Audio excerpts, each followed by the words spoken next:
What really happened with your host, Mike Rivero, because World War III is a really bad idea. Here is your host, Michael Rivero. And aloha, America. Welcome to our show today. It is Thursday, September 27th, 2018. Sure happy it's Thursday. Sure happy it's Thursday. Sure happy it's Thursday.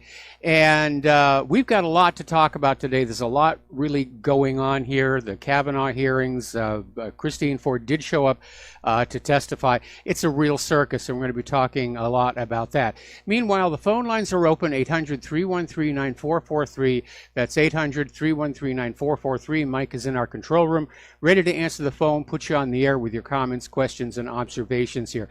So again, the hearing got underway today. The Democrats were all smiling and laughing, and they just thought it was going to be, a fun old time today. And the Judiciary Committee did not accede to Ford's request that Kavanaugh testify first. They let her make her claims first, and Kavanaugh is now in the process of responding.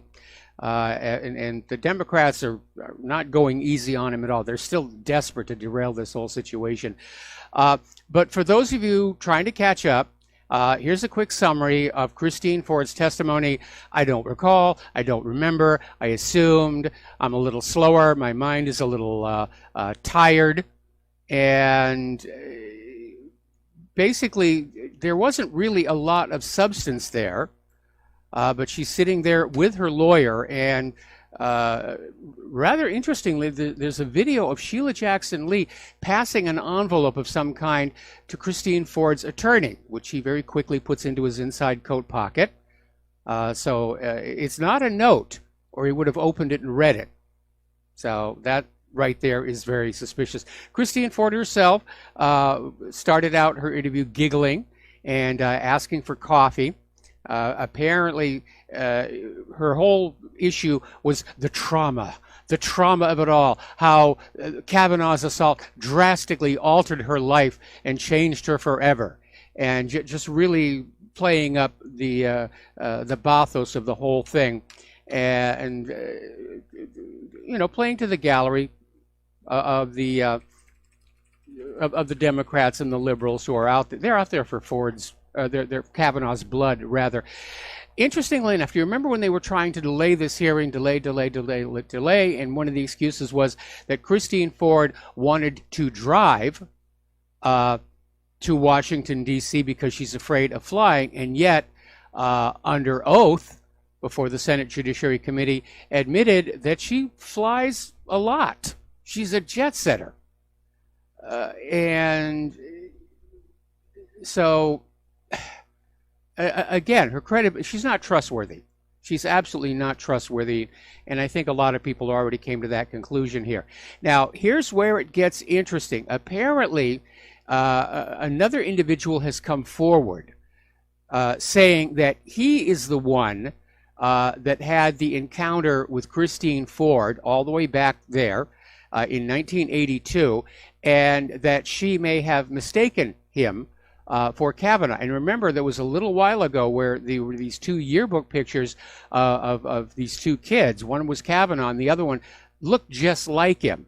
And apparently the Senate Judiciary Committee have now interviewed him and also one other guy. So there's now two saying that they were the ones who may have had the encounter with Christine Ford rather than Kavanaugh, and that her memory, which she admits is not all that great, she may have misidentified him. Tom Fitton over at Judicial Watch is out there saying he'd love to find out just how Senator Feinstein handled the Kavanaugh information, especially now that the unredacted memo has been denounced as a fake. But unfortunately, the Freedom of Information Act, for some reason, does not apply to Congress. And Fitton is saying that may be due for a change, because corruption thrives on secrecy, and that certainly is true with the United States Congress here. Now, the other day, of course, we were talking about how Christine Ford supposedly passed a polygraph test that was administered in Maryland, and she flew in for that, by the way. And I mentioned the polygraphs are notoriously unreliable. They are not admissible evidence in a court of law for that reason. And very often the operator can skew the results one way or the other. And it turns out that the man who administered Christine Ford's polygraph, Jeremiah Hanifin, is a hardcore liberal. And basically, when it was all over, submitted basically a memo saying, I think she's telling the truth. That's basically it. Now, Christine Ford named 4 witnesses that she claimed would back up the alleged assault. All of them have now basically said no, that they have no information about it. The latest one is to come on back is named Kaiser, Leland Ingham Kaiser. That's actually the attorney representing the former classmate, says the client does not know Mr. Kavanaugh, and she has no recollection of ever being at a party or gathering where he was present, with or without Christine Ford. So this is now the 4th person cited as a witness to support Christine Ford who has now said no. It didn't happen. They have no knowledge that it happened. We're going to do a shout out now to our honor affiliates who are just now rejoining the network. Then, of course, we have the second accuser, Ramirez. That story was particularly shaky. It was run by the New Yorker anyway in what is clearly journalistic malfeasance. There was no substance to the story. She admits she's got memory gaps. She wasn't sure about this. She wasn't sure about that. And the story, of course, Ramirez was out there saying that she thinks it was Kavanaugh who exposed his male private parts to her at a party. And she's been encouraged to go along with the story. And it strikes me as a little bit odd when you look at the liberal mindset, because when a man shows his male private parts in a living room, it's sexual assault. But when he does it in the ladies' room, it's tolerance. So another little double standard here. All right, we're going to do a quick phone call here from Dustin in New Jersey. Aloha, welcome to the show. What's on your mind? Yeah, Mike, I've been watching this whole thing with Ford and Kavanaugh, even though Kavanaugh just started. And Ford is, I mean, she was, Mike, I mean, did you notice she was like ready to tear up, but she didn't tear, and then a couple minutes later she's giggling. It's a joke. She was trying to cry. Sorry, but she was trying to cry. I mean, you know, I've worked in show business. I've done acting. I've coached actors. I know how that works. She was trying to bring tears up, and she couldn't quite get there. Mike, remember that the school shooting? What was it? The one where the father it came out, and then before, he warmed up. Oh, I remember that one. Yeah, that was at Sandy Hook. Where the guy comes out of the building for his news conference and he's laughing and he's joking and everything. He says, okay, give me a second. And just, and he goes down into this thing about, I've been traumatized by the loss of my child. And that video in and of itself basically showed that the whole thing was just a fake. But the whole thing, Mike, it shows you what's capable. Yes. You know what I mean? Like what these people can pull off, if they have the amount of resources. They can find anybody to come up with any allegation they want, Mike.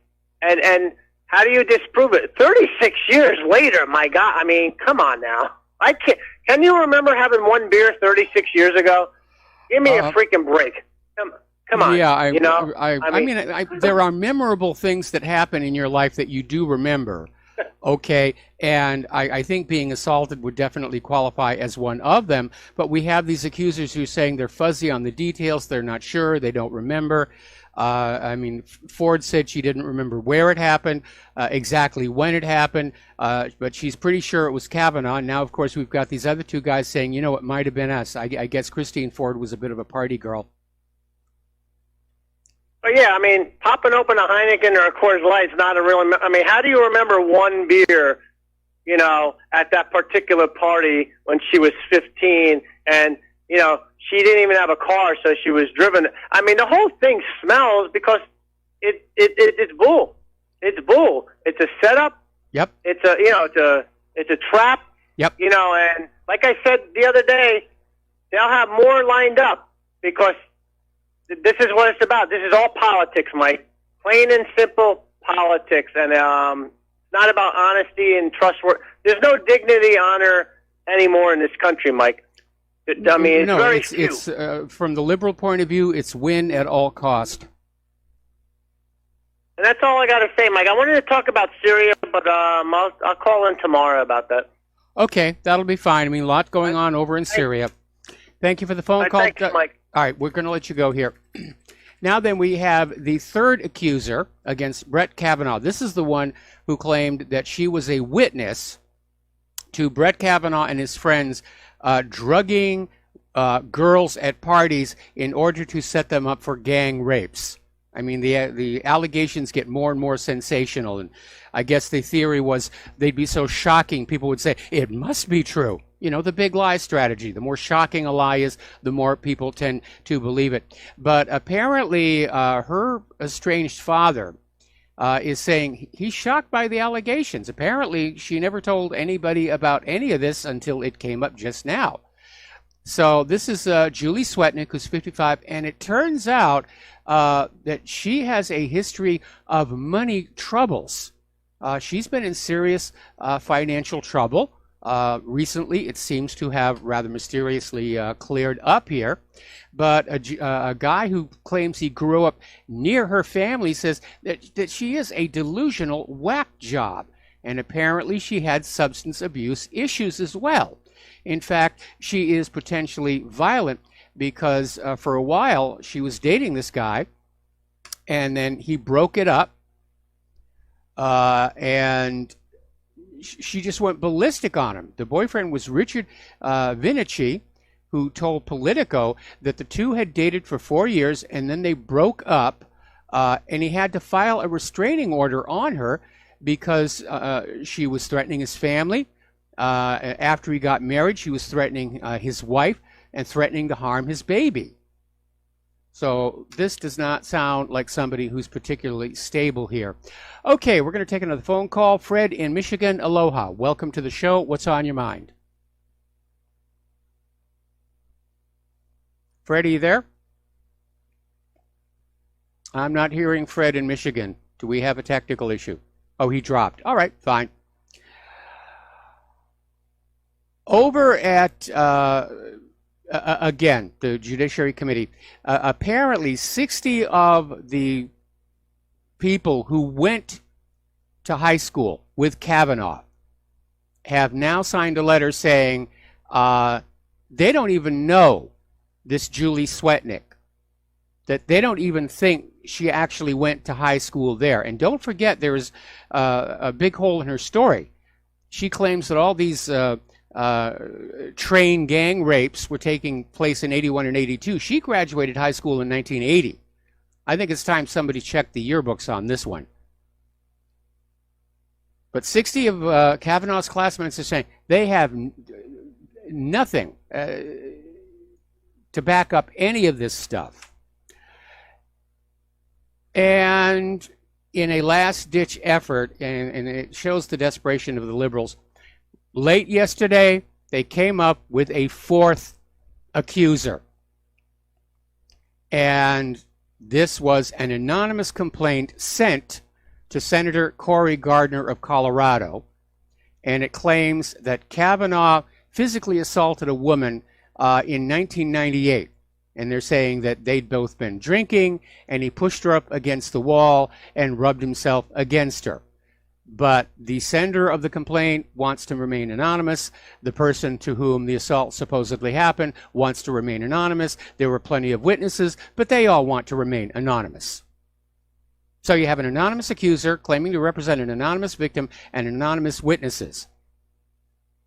Next, they're going to come up with an accusation that Kavanaugh likes to put hamsters in the microwave oven. We're going to go back to the phones here to Steve Elkins. Aloha, Steve. Welcome to the show. What's on your mind? Well, the circus, that reminds me of that Abbott and Costello, who's on first. Nobody's seen. This is quite amusing, but actually very serious. But the thing I have to say about this whole idea of testifying would be the assumption that you would have some clear, concrete evidence, some proof to back up the accusation and allegation, which she does not. So, Dianne Feinstein's talking about an investigation by the FBI. Well, we've had 5 or 6 already on him. Prior to becoming a nominee, he's been checked out, cleared, no problems there. But this is dangerous precedent we're being exposed to here in the future. If this is pulled off, there clearly is a war in all men, because a finger can always be pointed that a man did something.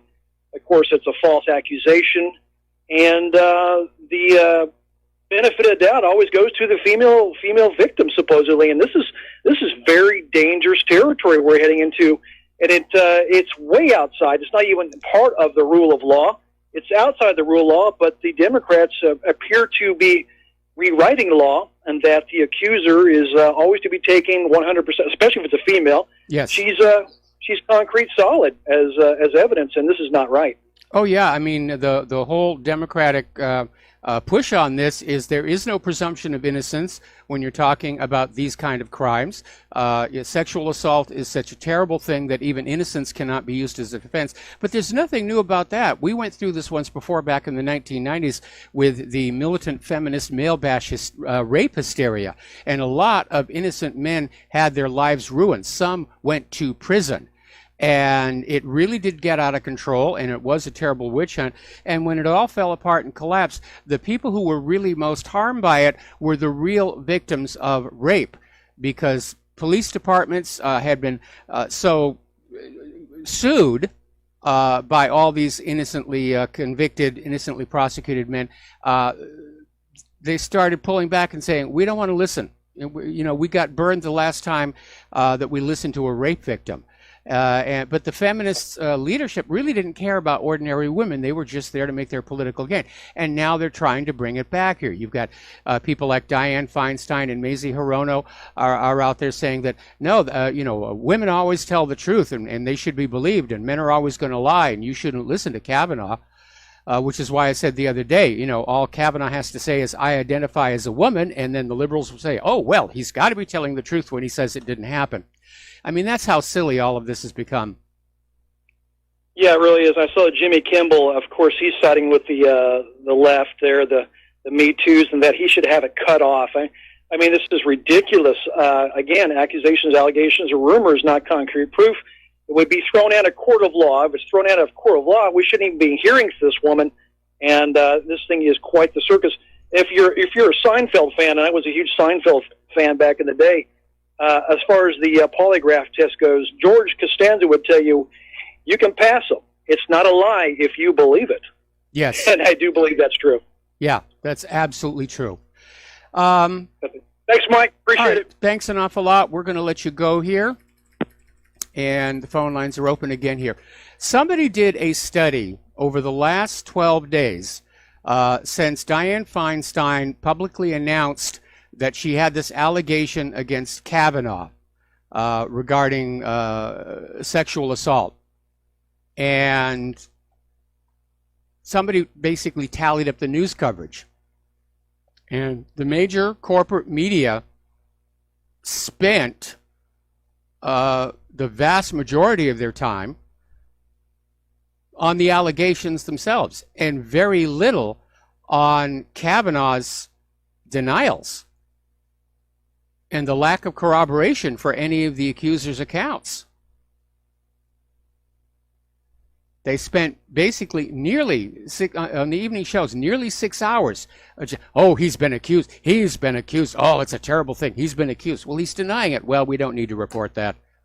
We'll stick it in, after the weather report or something like that. So it is a huge, huge circus. And apparently they've just come back from recess, and Kavanaugh now has his turn at bat. So we'll be back after these words from our sponsors.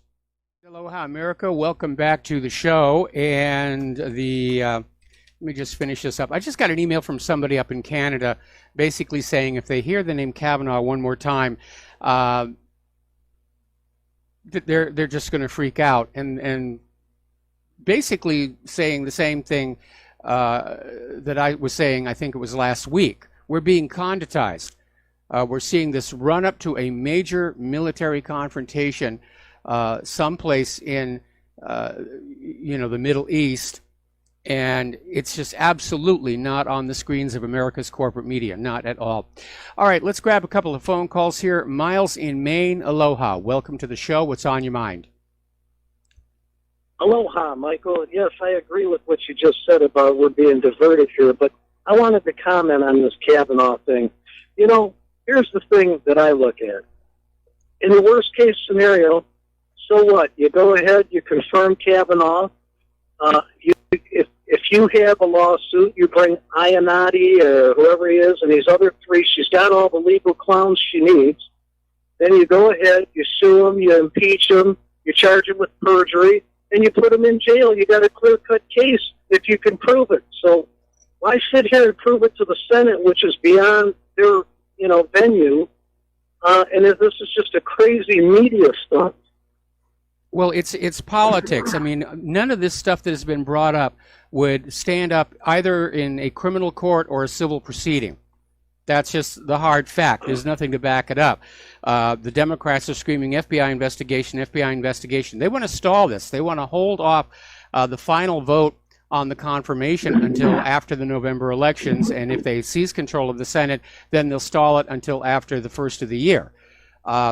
So they're going to fight this thing tooth and nail. But the reality is, again, these cases are flimsy on the face of them. They've got absolutely nothing to go on. The FBI's already said they're not going to investigate it. First of all, for two reasons.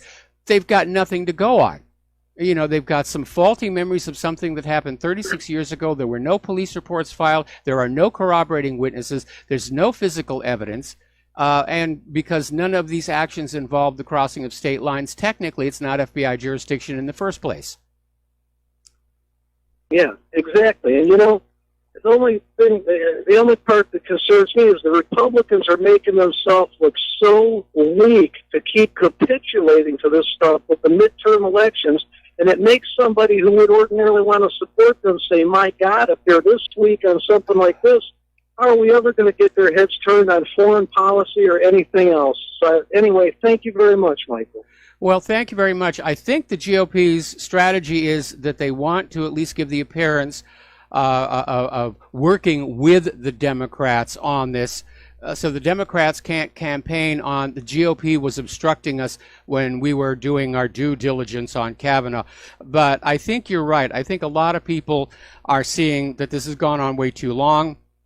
The Republicans should have put a stop to this a long, long time ago. And I think even Rush Limbaugh the other day was out there saying that if the GOP does not confirm Kavanaugh, they will take a clubbing in the midterms. So thank you for the phone call, Miles. We're going to let you go and switch over to Errol in the Netherlands. Aloha. Welcome to the show. What's on your mind? Yeah, hello, Mike. Nui nui. Aloha, nui nui. Nui nui. Okay. First of all, I want to thank you for taking my phone call, and I want to ask you a question. We are here in this world, and the sun.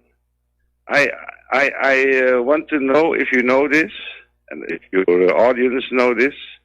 How many times does the Earth fit into the sun? So how many Earths can fit into the sun? Well, it's a lot. I don't recall the number off the top of my head. It's been a lot of years since I actually worked as an astronomer. 1.3 million times. Yeah, that sounds about right. That's okay, yeah. Anyway, the midterm elections and what we're seeing now is happening also in Syria. So all things come together. And I want to say to you, Trump does do good business. I see this when I see Nikki Haley and all those people behind him, and the new what is it, Kavanaugh? Let it be. It's going to a right direction, because I see something happening in the United States, also in Europe. And Europe is also now with the so-called Brexit. It's another PR stunt, you know that. But the Brexit and everything. I see it going into a positive way. So I don't see how do we call it, a conflict. Okay, Israel did some again. Well, Israel, okay, again they messed it up. They're trying to get the needle in there. You know, they're poking, but it doesn't work that way anymore nowadays, because we are in a front for a multi-version. Not Okay, Errol? yeah, sorry. Yeah, Errol, I need to put you on pause. I'm going to put you on hold. We got to take another break for commercials. Do not hang up. I'm going to come right back to you after these few words. Aloha, America. Welcome back to our show. We're talking with Errol in the Netherlands, and we're talking about a lot of different things. Obviously, Kavanaugh is uppermost in the news, but as Errol and also the email writer from Canada pointed out, there are things going on which are being withheld from us. They don't want the American people thinking about what's going on between Israel, Russia, Syria, China.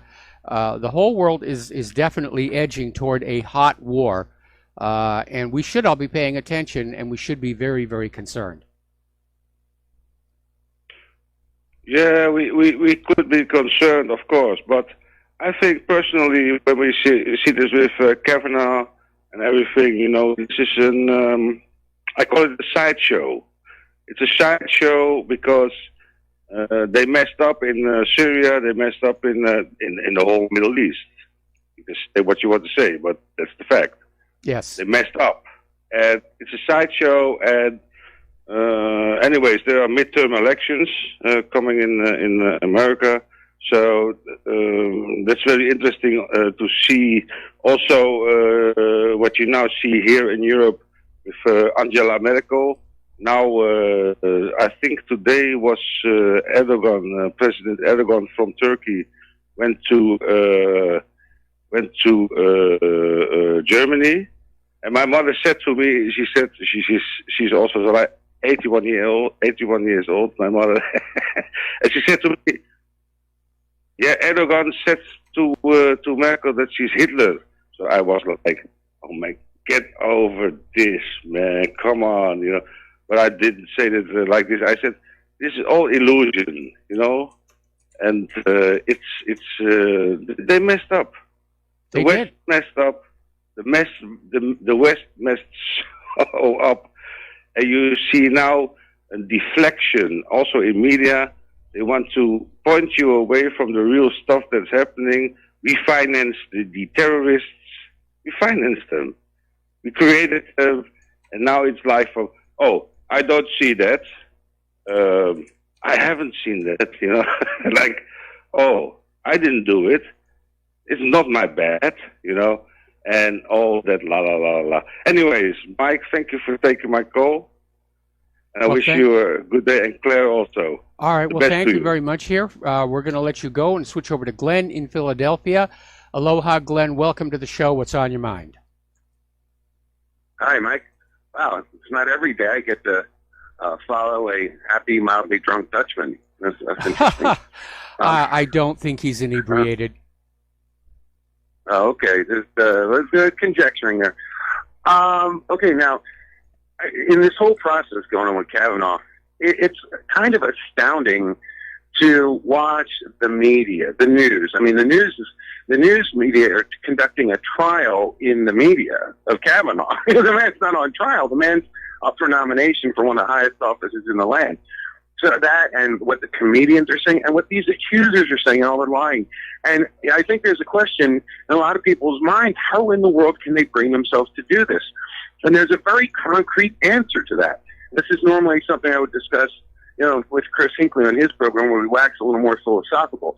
And I really want to make this point, and I know most people have very little tolerance for philosophy. It's like religion and politics. You don't talk about it in parties, and it's a bunch of wordy, airy, very inapplicable stuff. But in ethics is one of the disciplines of philosophy. And one of the great divides in ethics is between what's called deontological ethics and consequentialist ethics. Yes. Some people have heard of situational ethics or utilitarian ethics. These are consequentialist schools. This is the key to how these people bring themselves to behave this way, because the clarion call of consequentialist ethics is that the ends justify the means. Yes. And this is how they, yeah, right. And so when we want to deny a Kavanaugh presumption of innocence, when we want to deny him due process, when we want to file false allegations that haven't counted, or lie to the extreme, it's because they honestly believe that their ends, which they believe to be good, justify the means. Yeah, it's the true nation, believer yeah. philosophy, and that gets us into trouble time and time again. People who truly believe, because they serve a higher purpose, that the rules and laws should not apply to them. Exactly, and this is a huge principle. This is a huge in deontological ethics. Truth matters. Principle takes precedent over passion, and that is how you keep, a nation state running on the rails. You start saying that the ends justify the means, and you allow for almost anything, yes, including things like genocide. Yes, absolutely. So, anyway, that's that. All right, that was my axe to grind, Mike. All right, well, thanks an awful lot. Well, thank you for letting me get that out. You got it, and thank you for the phone call, and thank you for the rundown. But you're absolutely right. When you get to this idea where it's okay to lie, cheat, steal, and kill because you serve a higher, more noble purpose, you're heading down a really bad path. So, getting on back to the hearings here, apparently one of the things that came out when Christine Ford was testifying is she claims she doesn't know what the word exculpatory means. So, I wonder what her degree is in. Hawaii's Senator Mazie Hirono, who is locally becoming a huge embarrassment to us, apparently is exploiting the hearings to send out a fundraising email because she's up for re-election on the midterms. And the email is out there saying, I am working hard to get Brett Kavanaugh, and because I'm doing that, I can't be out fundraising, so you've got to send me more money. So it's a rather shameless pander there. But as a matter of fact, over at change.org, there is actually a petition out there to censure and remove Senator Mazie Hirono. And as we get closer to the midterms, I may get a little more involved with our local politics and say, this kind of behavior is not acceptable. It doesn't look good for the Aloha State because you had Mazie Hirono out there just telling that men should just shut up, and do the right thing. She was out there supporting this idea there should be no presumption of innocence. She's abandoning the guiding principles of our nation in her wrath against Kavanaugh. She's trying to tell men they should not have a right to freedom of speech. So she may have a tough time getting reelected, depending upon how much election fraud we have here. All right, so moving on from that, let's talk about what is going on in the war zones. We are hearing now that Russia may have pulled a bit of a fast one, because following the shoot down of the Ilyushin 20, Russia announced they were going to be sending S-300s to Syria within 2 weeks, and it turns out they're already there. They got them on the plane that night, and they got them in there so that Israel couldn't try and interdict them and shoot them out of the air. So they're definitely moving them in there. And of course, Israel's very angry because back in 2013, Israel had put pressure on Russia to not allow Syria to have the S-300, and Russia acceded to that. Well, Russia has now changed their mind, and they're basically building an air defense system over all of Syria now. It's going to be massive here. And the Syrian official, Syria's Deputy Foreign Minister Faisal Mekdad, is saying that the S-300 should give Israel pause, and that they should have had it years ago. and a lot of destruction by Israel in Syria would have been avoided. Now, I don't know how much pause they're going to get, because Netanyahu is already out there saying Israel is going to continue to strike Syria despite the S-300 defenses. We don't care how many planes we lose, because the Americans are going to pay for them anyway. And I don't care how many pilots we have to lose, because it's not my rear end that's in that cockpit.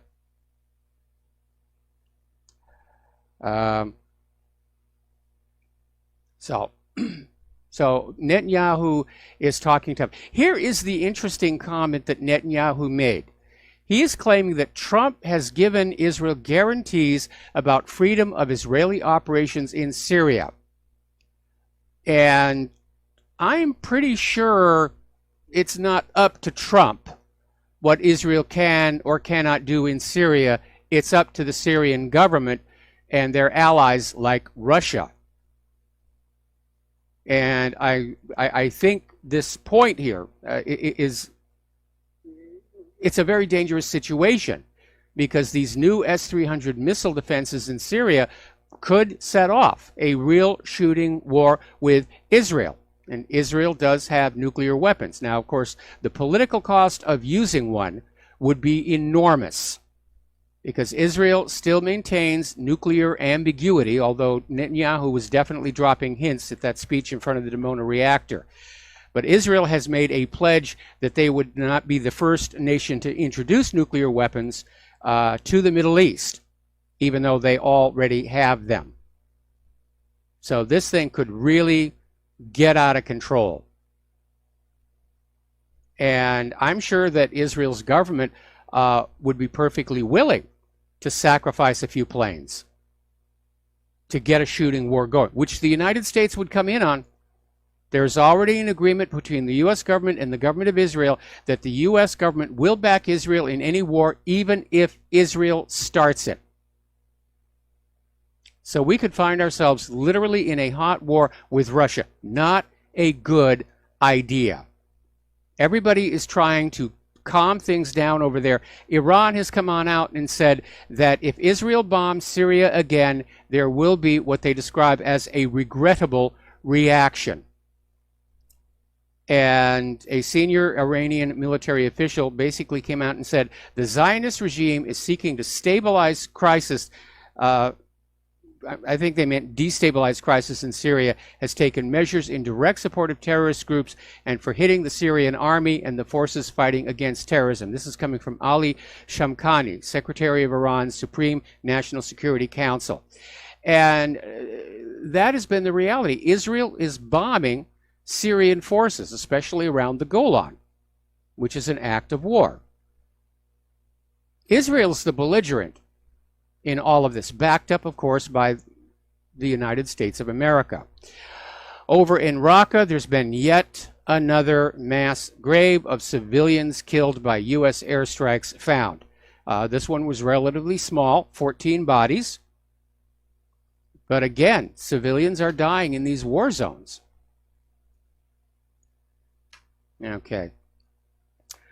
Netanyahu, when he did his speech up at the United Nations, and a lot of people could have seen this coming, he immediately came on out and said, Iran has a secret atomic warehouse in Tehran. Remember when he did that thing with the cartoon bomb? So, early today, Netanyahu was speaking at the General Assembly and said that Iran has a secret atomic warehouse which contains as much as 300 tons of nuclear-related material. And he held up the usual fuzzy photograph with labels all over it. And so he's back out there pushing it. Iran is going to get nukes. Iran is going to get nukes. Go kill them for us. Adding regional tensions, apparently the Turkish Air Force has launched a powerful attack across northern Iraq into the Kurdish zone. Apparently they're attacking the PKK, the Kurdistan Workers' Party, in a number of regions across northern Iraq. So it was a big, big attack. Place is just rocking and rolling. Another area of tension, of course, is the Eastern Mediterranean, because there are more and more military ships starting to cluster in that area. And supposedly it's to contain Syria, to thwart Russian aggression. Nobody's really sure what's going on, but you've got the Russian ships over there. You've got warships from the standing NATO Maritime Group 2. Everybody's in there. Netherlands, Greece, the Royal Canadian Navy. There are 4 American Tomahawk destroyers, the USS Carney, USS Ross, USS Winston Churchill, and USS Bulkley. And now you have, of course, the carrier strike group centered on the USS Harry S. Truman, the missile cruiser USS Normandy. And don't forget, there is that SSGN Arsenal ship out there somewhere. So if somebody makes a mistake, we could see the biggest naval battle since the Jutland. Russia is beefing up their Crimean defense with another battalion of S-400s, bringing it to a total of 4 battalions of the advanced air defense system in the Crimean Peninsula, because that is a major strategic strong point for the military, and it is home of Russia's Black Sea Fleet. Now, when the U.S. backed the overthrow of Ukraine and put in Poroshenko, the goal was that Poroshenko would tell Russia to get out of Crimea and basically kick them out of the Black Sea.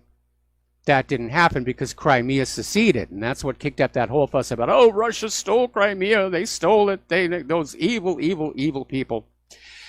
So the battalion of S-400s consists of 8 launchers, 112 missiles, and the command and support vehicles. And this latest one has been deployed in western Crimea. And the earlier 2 battalions were deployed to Feodosia and Sevastopol. So everybody is arming up here. Down in Iran, apparently Iran's government is starting to point the finger of blame at Saudi Arabia for that attack on the military parade in Khuzestan that killed 25 people and wounded a lot others. And the question is being asked, is Saudi Arabia taking the war inside Iran? And that is backed up by another article that came out of Sputnik News on how Saudi Arabia has a very specific plan on how it wants to remap Iran. Now, things are going very badly in Syria, they're going very badly in Libya, they're going terrible in Afghanistan, and yet the United States and their allies are getting ready to wade into another mess in Iran. And Iran is going to be a very different kind of situation than these other little tiny, more or less helpless countries that the U.S. has been pushing around. We got to take another break for commercials, and we'll be right back. Aloha, America. Welcome back to the show here, and the Kavanaugh hearing is still going on, and the Democrats' strategy now is to basically tell Kavanaugh, well, if you're really innocent, then you should be the one calling for an FBI investigation on all of these claims. And, of course, Kavanaugh is saying, I'll do whatever the committee wants. And the FBI has already said they're not going to investigate. They've got nothing to work with. This is just the Democrats trying to delay. And I have a feeling this could get even uglier before it's all over. All right, moving on back to the war zone here. Hawaii's Representative Tulsi Gabbard. Boy, would I like to see her in Mazie Hirono's Senate seat. But Tulsi Gabbard and other lawmakers have introduced a bipartisan resolution that would compel the U.S. military to stop giving support for Saudi Arabia's genocidal war in Yemen. Basically, the U.S. is providing tanker support, material support, and it's a humanitarian disaster. And I think the turning point was when Saudi Arabia dropped that bomb on a school bus. but there's a lot of money tied up in there. You know, Trump administration reaffirmed its support for the illegal war, apparently because there's a $2 billion arms deal with Saudi Arabia and the UAE. We're living through the nightmare that Eisenhower warned us we were going to be dealing with the military-industrial complex. Apparently, another Palestinian has been killed as Israeli troops fire on the Gaza protests. They're still going at it here. And here's another example of Israel's arrogance and disdain for the law. Israel is building a rail link, a high-speed rail link from Tel Aviv to Jerusalem that passes through parts of the occupied West Bank.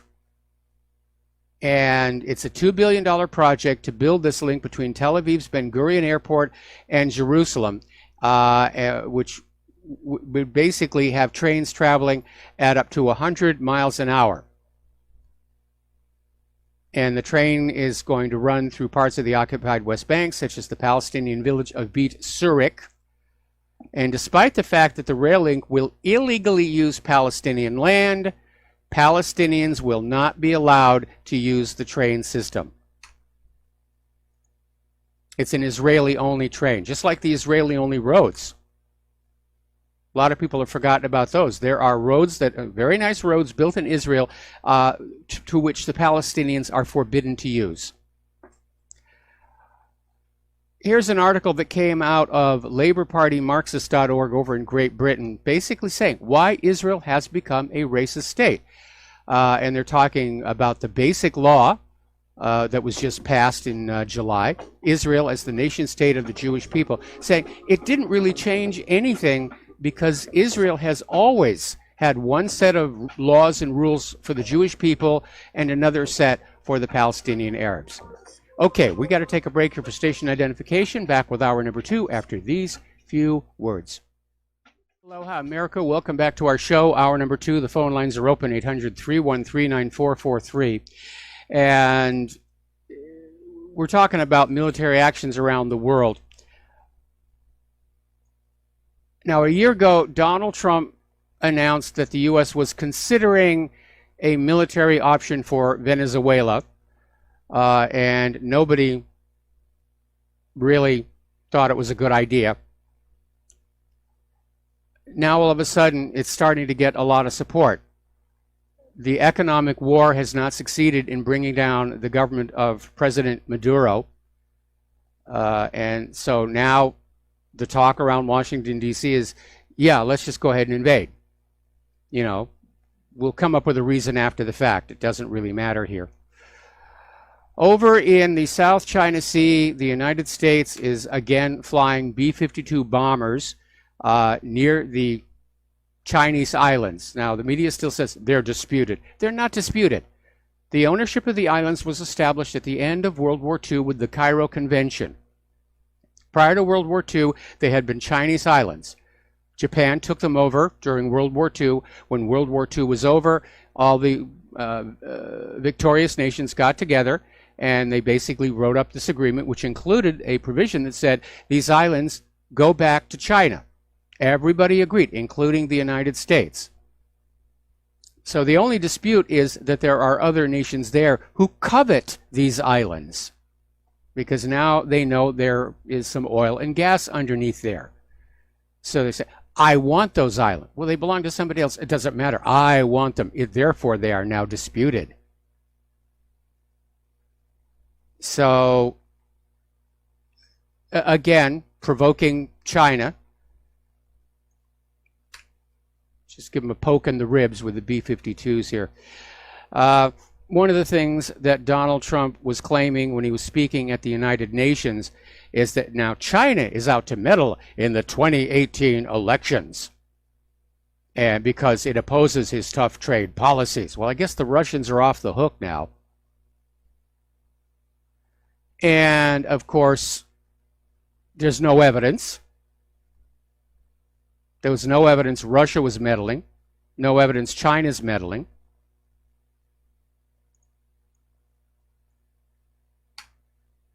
But if the Democrats do retake the Congress, that's what Trump is going to do. He's going to blame it on Russia or China. They came on, they stole the Congress from us, and that means war. Little bit of good news. Apparently, Japan's Prime Minister Shinzo Abe, who is normally a hardliner on North Korea, is now saying he's willing to meet Kim Jong-un, and he made this announcement at the United Nations. Now, the issue between North Korea and Japan is claiming that North Korea kidnapped Japanese civilians. And it is a very powerful issue for the Japanese public. Abe campaigned on it. He built his public career on it. So now he says it's time to resolve the abduction issue. And I think that would be a good thing. I think Abe is willing to meet with Kim Jong-un because he's watching very closely what Kim Jong-un is doing with Moon Jae-in. And I think Abe is realizing that the two Koreas are going to reunite. And then he's going to have to deal with Korea's leadership as a potential trading partner. Now, historically, there's always been a lot of animosity between the Koreans and the Japanese. And it goes back centuries. I don't think it's going to go away very quickly. But business is business. Let's make some money. We have been talking about whether America is really prepared to go to war on a massive scale against other countries. We've been talking about the deficiencies of the F-22. We're still trying to follow up on that story where a Russian pilot in a Sukhoi 25 claims to have been able to get radar lock on an F-22 Raptor, which means he could have shot it down. We've been talking about the Freedom and Independence class littoral combat ships, which had corrosion issues and drivetrain problems, and are now going to be dropped. They're never going to see combat. The Navy is going back to the draft board because this so-called modular armament system that allowed for rapid reconfiguration of the ship for various missions, they couldn't get it to work properly. I remember seeing a documentary about one of these littoral combat ships at sea trials. It had to do the last day of the sea trials tied to the dock. Now we're seeing this article that came out of Russia Today, and somebody apparently did an analysis of the deployment records for America's aircraft carriers, which are the mainstay of naval power projection. For the United States, and apparently they're spending more and more time in the dock for maintenance and repair than they are on deployment. So analysis of the deployment data for the last 50 years shows that the Navy currently has fewer carriers than ever. The United States Naval Institute reported this on Wednesday. So this is coming from the people on the inside. Only 15% of America's carriers were committed to operational deployments this year, compared to a 28% average for the rest of the era of the War on Terror. For 22 days this summer, the Navy did not have a single aircraft carrier group underway anywhere in the world. That's the longest such gap in the entire 50 years studied. Some of those carriers are getting very, very old. And we know the newer carriers coming on, they're not built all that well. They've still got all kinds of problems with the Gerald Ford. There are some people in the Navy who say that it may never actually be usable in combat. Too many whiz-bang gadgets. Because again, these defense contractors, they're there to make money. They're there to make the most profit they can, and they're really not thinking about the poor kids who are going to have to actually use these weapons potentially in a conflict zone. The reason Russia and China have such superb weapons for much less money than the United States is because their defense industries understand their job is to come up with something that works really, really well. I have been talking about how the United States has become an empire in decline. And it is, and I'm not the only one saying so. And there was an article over again in Russia Today saying that it's time for the United States to come to terms with its new place in the world, just as Britain did when its empire collapsed. And that's absolutely exactly what's going on. And instead, we have a government that's out there trying to reassert its greatness by reconquering the empire. And we've had 17 years of war, longer than World War I and World War II put together, and we're stuck in all these quagmires all over the planet. If Bernie Sanders is right, we have military forces in 76 different countries. Our military is spread very, very thin. Our weapon systems are wearing out. The stockpiles have got to be all but empty. Everyone's screaming about manpower shortages and trying to lower the requirements for recruitment.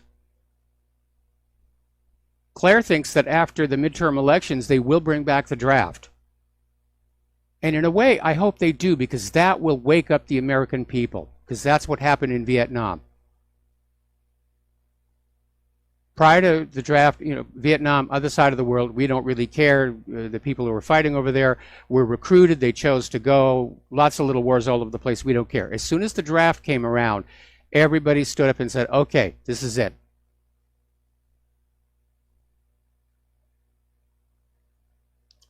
The Department of Homeland Security is asking Congress for more powers to combat against malicious drones that could threaten the United States of America. And apparently they're concerned about the use of drones to transport narcotics across the border, which definitely would seem feasible, or weaponized drones by terrorists. And the only way they're really going to be able to deal with that is to outlaw drones, at which point only outlaws will have drones. Over in Great Britain, apparently the media there is now dropping the story about this Russian model who was claiming that Vladimir Putin is trying to kill her. And apparently she and her husband got sick at a restaurant in Salisbury, and everybody was screaming, nerve agent, nerve agent, nerve agent. The authorities checked and said, no, there's no nerve agent. Then she came on out. Her name is Anna Shapiro, and said, well, Putin's trying to kill me with rat poison. And at this point, it turned out this is a PR stunt. The anti-Putin, Russia-bashing people took advantage of it. But apparently, at the same time she was making this claim to get some press, she was doing a sexy photo shoot, because she's a lingerie model. That's what she does for a living. And hey, her name gets in the press, she gets more business, gets more money. Remember the other day when Donald Trump was speaking to the United Nations about America's accomplishments, and he got laughed at? Nikki Haley, interviewed on Fox, came on out and said, well, the world leaders laughed at Trump at the UN out of respect. Laughing at another world leader, that's a sign of respect here. That they loved his honesty. That's really stretching it there, Nikki. Even Donald Trump is on trying to dismiss the huge, obvious humiliation here. And Trump is saying, they weren't laughing at me, they were laughing with me. Okay, then why did you say you didn't expect that reaction, Donald? Now, we had a caller who called into the show yesterday about this.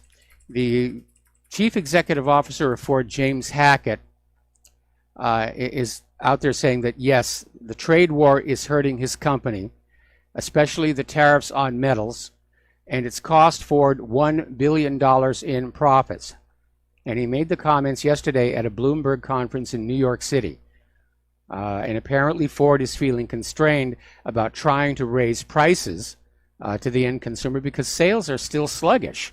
They're trying to keep the vehicles' prices attractive to consumers, because we're in the time of year when the 2019s are rolling on out, and most of the dealerships still can't get rid of the 2018s. So they're saying it's about $1 billion in profits they have lost, which is not going to make the stockholders very happy. Story coming out of Investment Watch blog. Apparently, corporate insiders are selling stocks at the fastest pace in the last 10 years. And it may be another indicator that all these people screaming about an inevitable stock market crash may be right. Because we know the stock market has been manipulated upward for political gain.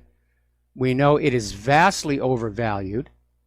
We know that the underlying worth of the stocks don't support those prices. So it's going to happen at some point. At some point, the mechanism to artificially prop up those stock prices is going to start breaking down. There will be a panic, and it will be a bad one. Because when you have an overpriced stock market like we do, the first ones out, the insiders who know what's coming, they'll get their money. And everybody else is going to be left with nothing more than a report from their brokerage with a very impressive number at the bottom of it. And that's all it's going to be, an impressive looking number. There'll be nothing else there. Iran is saying that if Donald Trump wants cheap oil, instead of trying to arm wrestle OPEC to increase production, that he should simply stop interfering in the Middle East. And this is coming from Iranian Oil Minister Bijan Zanganeh. And have you noticed that every time the U.S. starts mucking about in some other country, prices of everything go up here? Claire and I were at the supermarket just yesterday. Ooh, what a sticker shock.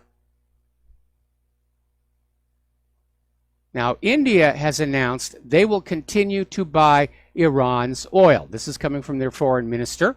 And they're saying India is committed to buying Iranian oil and continuing the two nations' economic cooperation. Now, India is Iran's second largest oil customer behind China.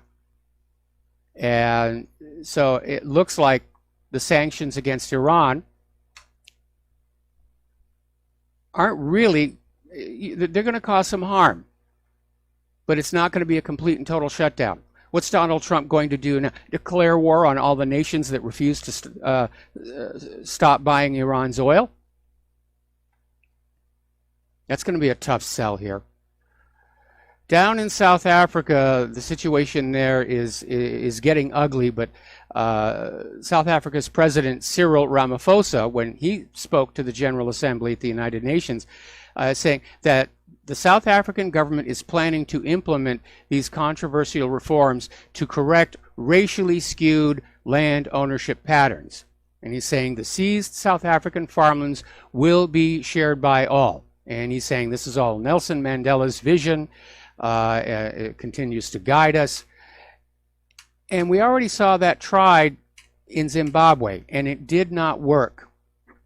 It absolutely did not work. It will be an economic disaster because you're taking these assets away from the people who know how to use them and make them work and just dumping them on people who don't. That's like taking a drill press away from a manufacturing company and giving it to a bunch of kids. You know that sooner or later there's going to be a big problem. Or a disc sander, or even worse, a bandsaw. Vladimir Putin is commenting on the Europe migration problem. And he says, point blank, the flow of migrants from the third world to the European Union countries will not stop as long as the country's politicians continue to hand out large benefits. Free stuff. And he says, if you're handing out free stuff and you're encouraging migration with large social benefits and other bonuses, why would the flow ever cease? And Putin is saying the immigration problem in the countries of Western Europe, it has a simple explanation and a very simple solution. You have to just end this open borders policy. We have the same thing here in the United States of America. The illegal immigrant problem, we already have laws in place to deal with it. They're just not being enforced. We have mayors and governors who are literally in a state of rebellion against the federal government over the immigration issue, saying we're a sanctuary city or we're a sanctuary state, just bring them all on in. And I think I mentioned earlier in the week, there's a Yale MIT study that says there are now 22 million illegal immigrants currently in the United States of America, and one part of the report says it could even be as high as 29 million. We're talking about a tenth of the population. And they're all going to be voting Democrat this November.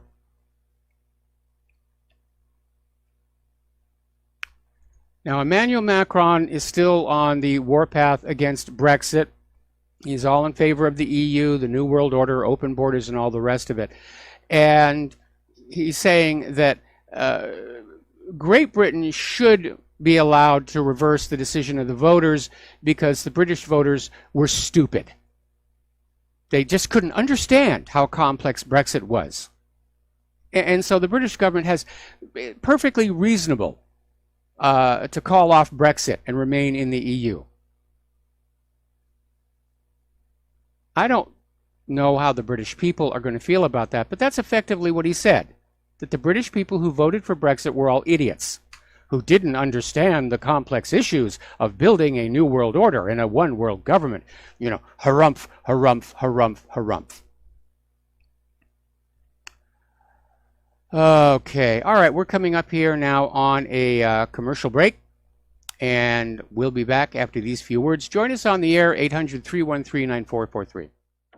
Aloha, America. Welcome back to our show, and once again, we are holding out our hands. And that Frontside Firearms Academy deal, that is a real sweet deal. And if I lived anywhere in the western part of the continental United States, I'd take advantage of it myself. That's how good it is. If you don't want to go the route of the front site, we still need donations, and there's no such thing as too small of a donation.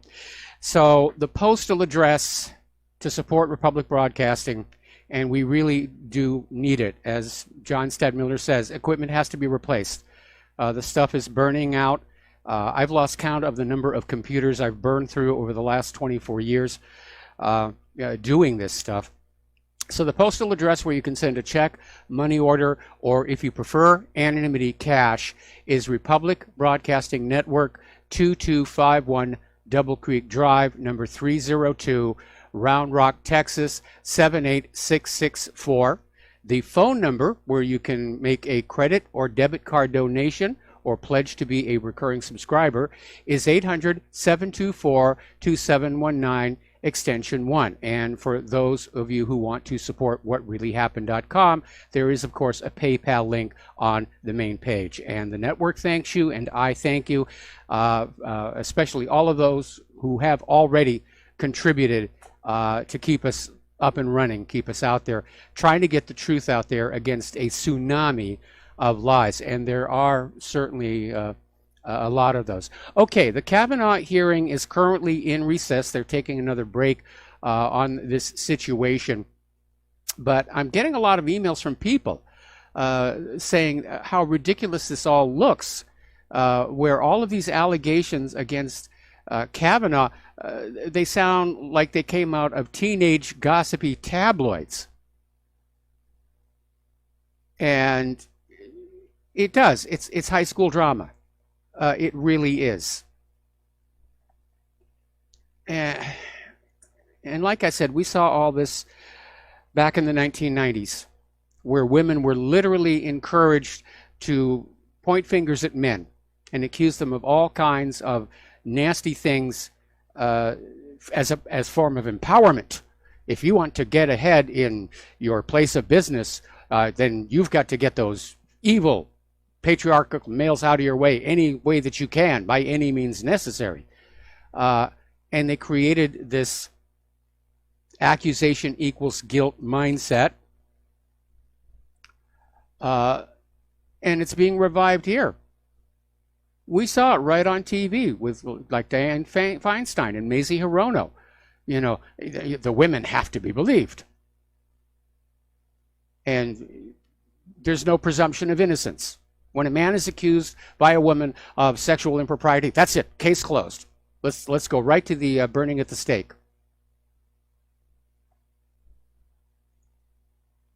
And we've been down that road before. The reason we are a nation founded on laws is not to allow public hysteria to lead us into error.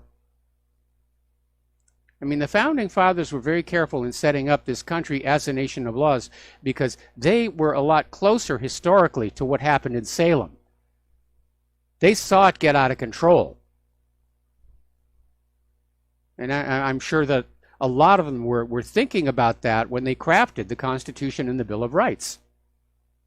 We can't have this witch hunt hysteria, whether it's at Salem, Massachusetts, the McCarthy era, the 1990s, or today.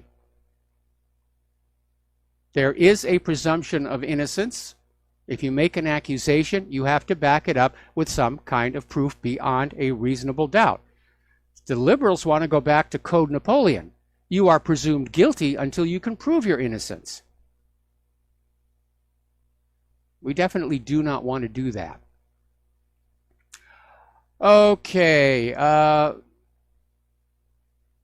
getting on into some other stuff here.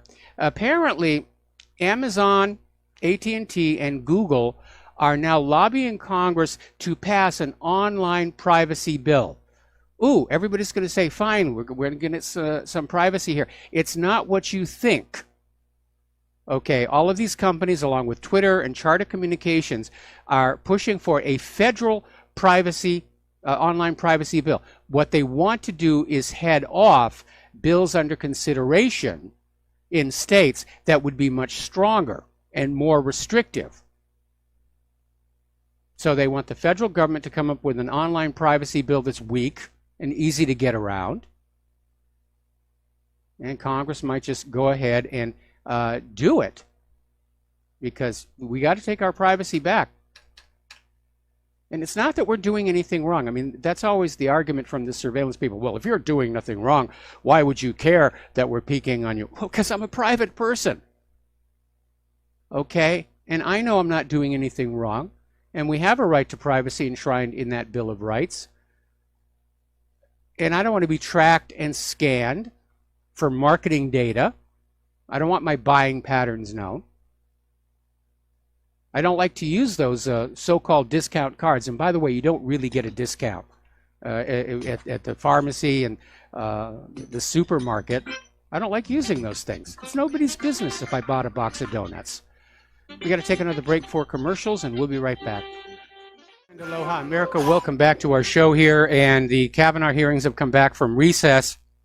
And apparently the Democrats are trying a new tactic in which Kavanaugh has basically acknowledged that, yes, he did some underage drinking at these high school parties. And I would be rather amazed if those of you listening to the show hadn't once or twice done the same thing when you were in high school. And the Democrats are trying to say, well, if he did these other things, then he must have done these assaults, which is a flawed bit of logic, and the Republicans are calling them on that right now. The overall tone of this, though, is, from the email and even from some comments from Mike in our control room, is that the Republicans are coming off looking pretty good in this hearing, and the Democrats are really looking rather bad. They're clearly out there foaming at the mouth, trying to get Kavanaugh any way that they can. And I think anybody paying attention to this is going to see the obvious flaws in their logic and their thinking, their obvious disdain for the presumption of innocence. And I think anybody paying attention to the actual accuser's stories realizes there's really nothing there. I think it may have happened. I think, you know, I'm fuzzy. I don't remember. It was 36 years ago. There's nothing to go on there. You don't wreck a man's life and reputation on, I think maybe I might recall somehow. And yet that's exactly what the Democrats are trying to do. This has gone so far beyond what they did to Clarence Thomas. It really is ridiculous here. Okay, so getting on back here. The founder of WhatsApp, Mike Acton, has now acknowledged that when he sold his platform to Facebook for $22 billion, I mean, that's a lot of money, that he did sell his users' privacy. And he said it did result in a moral struggle because in selling the encrypted messaging app to Facebook, basically allows them to track the information and sell it to advertisers. And by the way, I have a comment about that right now. I know all these companies are making huge amounts of money tracking what we do on our iPhones and cell phones and selling it to advertisers. I think they're dealing with the same problem that the NSA has. They have got so much information, they really can't make sense of it, because I get advertisements for stuff that is completely inappropriate to me and my lifestyle. And I'm pretty sure it's probably because in the process of doing research for whatreallyhappened.com, I'll go to various websites and look at different stories, and there'll be ads there. And as a result, what these advertisers have bought, at least relative to yours truly, is they bought a lot of garbage, because they're doing all this spamming of me with all of these email ads for things that I would never even dream of using. It's wasted effort. It's wasted my time having to delete it. It's a waste of my time having to hit that little button on the bottom saying I'm unsubscribe, and I'm not even sure that that actually works, because I keep getting more ads with the same formatting around them. Anyway. Now, there is a bill that is in Congress right now. It's called the Empowering Financial Institutions to Fight Human Trafficking Act of 2018. It's a House Resolution 6729. It states its purpose is to allow nonprofit organizations to register with the Secretary of the Treasury and share information on activities that may involve human trafficking or money laundering with financial institutions and regulatory authorities under a safe harbor that offers protections from liability. In other words, if you're a nonprofit and you're cooperating with this law and you accidentally discover that somebody that you do business with is committing a crime, you will not be liable as long as you share that information. In other words, be a snitch. Michigan Representative Justin Amash basically took to Twitter to say the legislation actually has a much more sinister objective.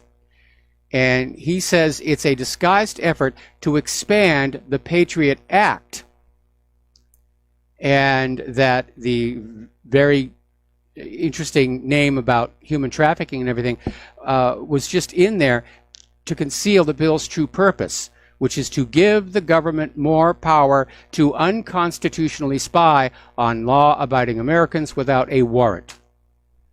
And while I think Kavanaugh should be confirmed, if for no other reason than to send a message that this kind of dirty politics should not be rewarded, I am concerned over his interpretation of the Fourth Amendment as it relates to mass surveillance. All right, we're going to take a phone call now. Dan in Illinois, aloha. Welcome to the show. What's on your mind? How you doing? Yeah, this whole Kavanaugh thing reminds me of something that happened, had to be around 88 here in Illinois.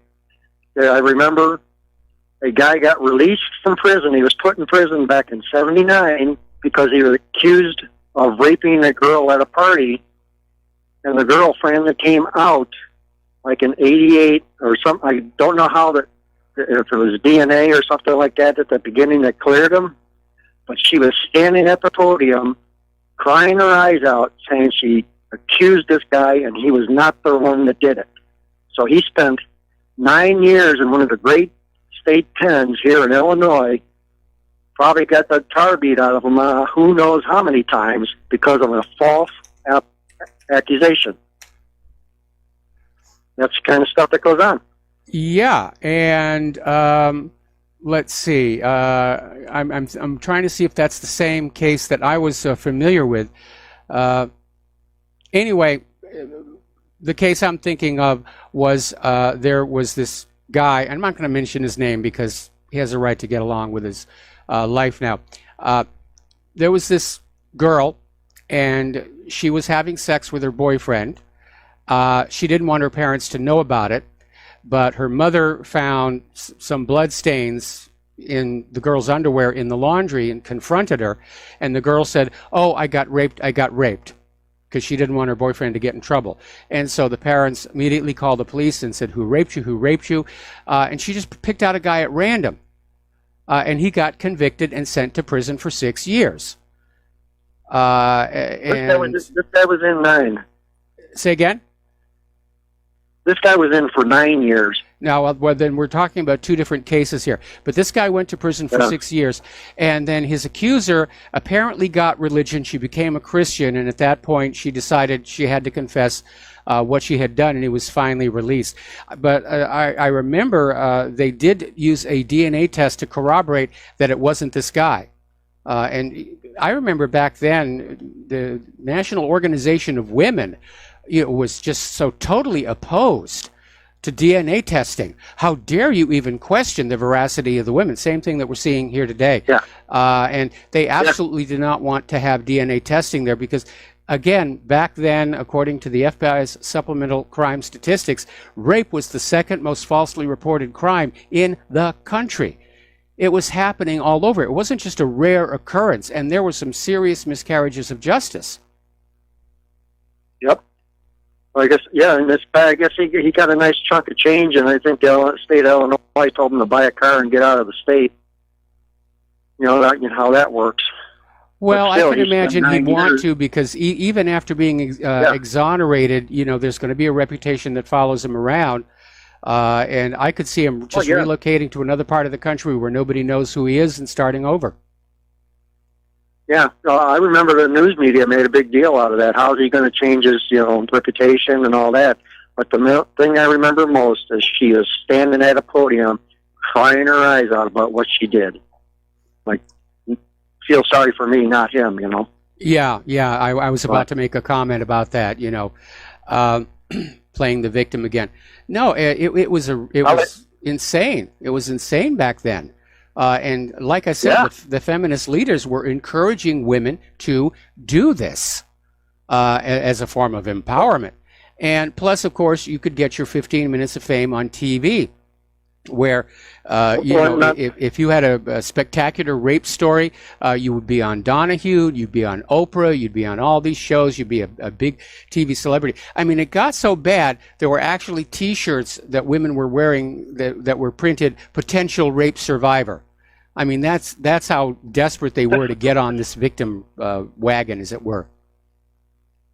Well, and all these women organizations, they also got money for it because of all these victims, so-called victims. I'm not saying it didn't happen. A lot of them, because they were just a number in their ledger, and then they would go and lobby and show their ledger, and they'd get all sorts of funding, to case study this and all this and everything like that, and so it was a big moneymaker for them too. Oh, it absolutely was a big moneymaker. And getting on back to Christine Hobbs Summers' book, Who Stole Feminism, one of the things that she points out is that during the height of the rape hysteria, colleges were getting funding for rape crisis centers, where they'd get money to literally build a facility on campuses where women who were rape victims could go, and there would be full-time counselors and other assorted people who were on salary, and the staff.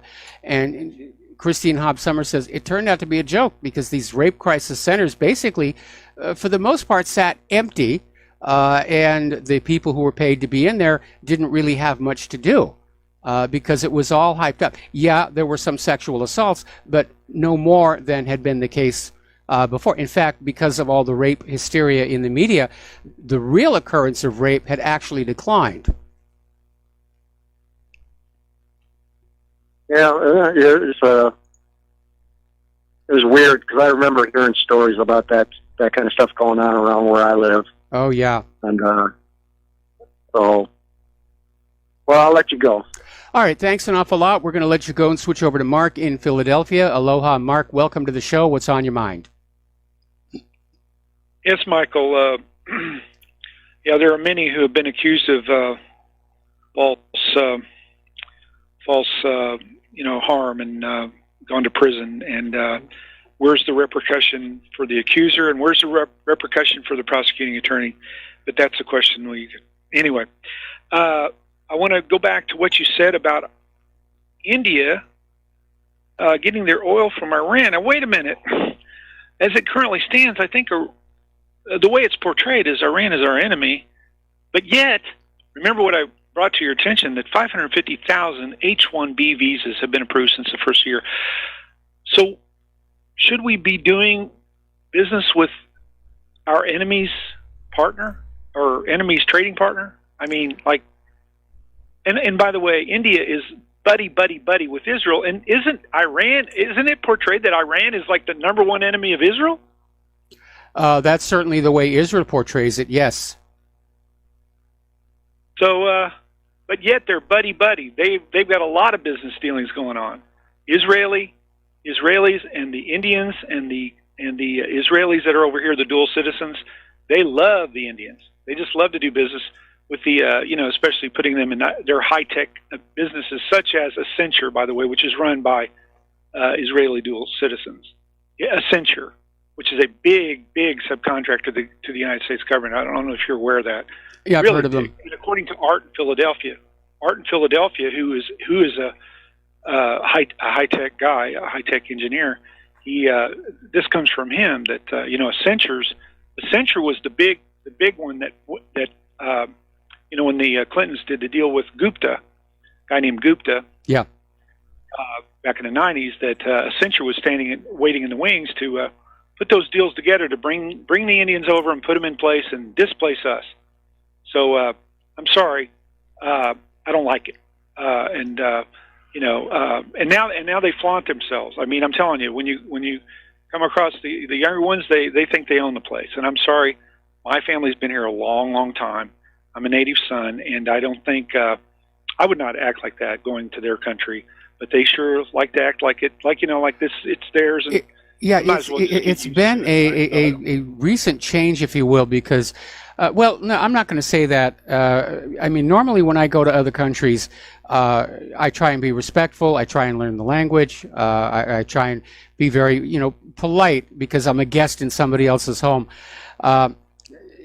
Let me share a little story with you. When I was working in Germany, and this was back in the 1980s, I finally got a weekend off, and one of the animators who was working with me took me on a tour through that part of Germany, including a visit to his home, and Ludwig's Island Palace, Ehrenchiemsee, which is a copy of the middle portion of Versailles.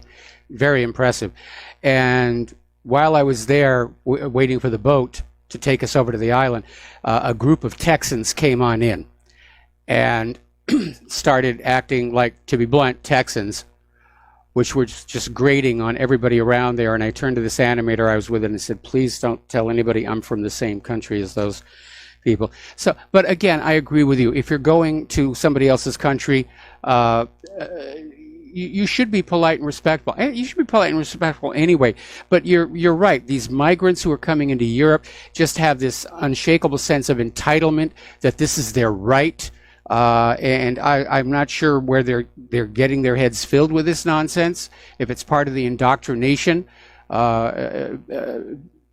As far as the Indian H-1B visas, their attitude may be based on the fact that they know their educational system has prepared them better for the American workplace than the American education system.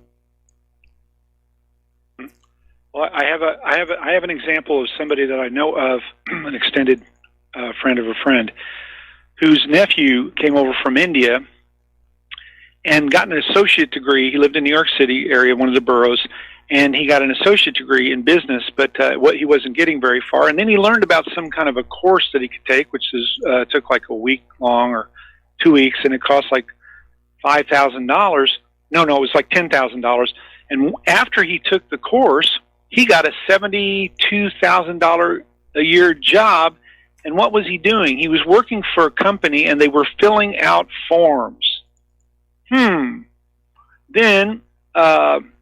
not long after, less than a year later, he got promoted well, he got transferred to work in the D.C. area for $86,000 a year, and this kid is 23 years old. Well, nice work So if he's you can working. get it. So my take on it is, Okay, Mark, I got to put you on he's hold. working on Mark, we got subcontractors. to take a break for commercials. I'm going to put you on hold.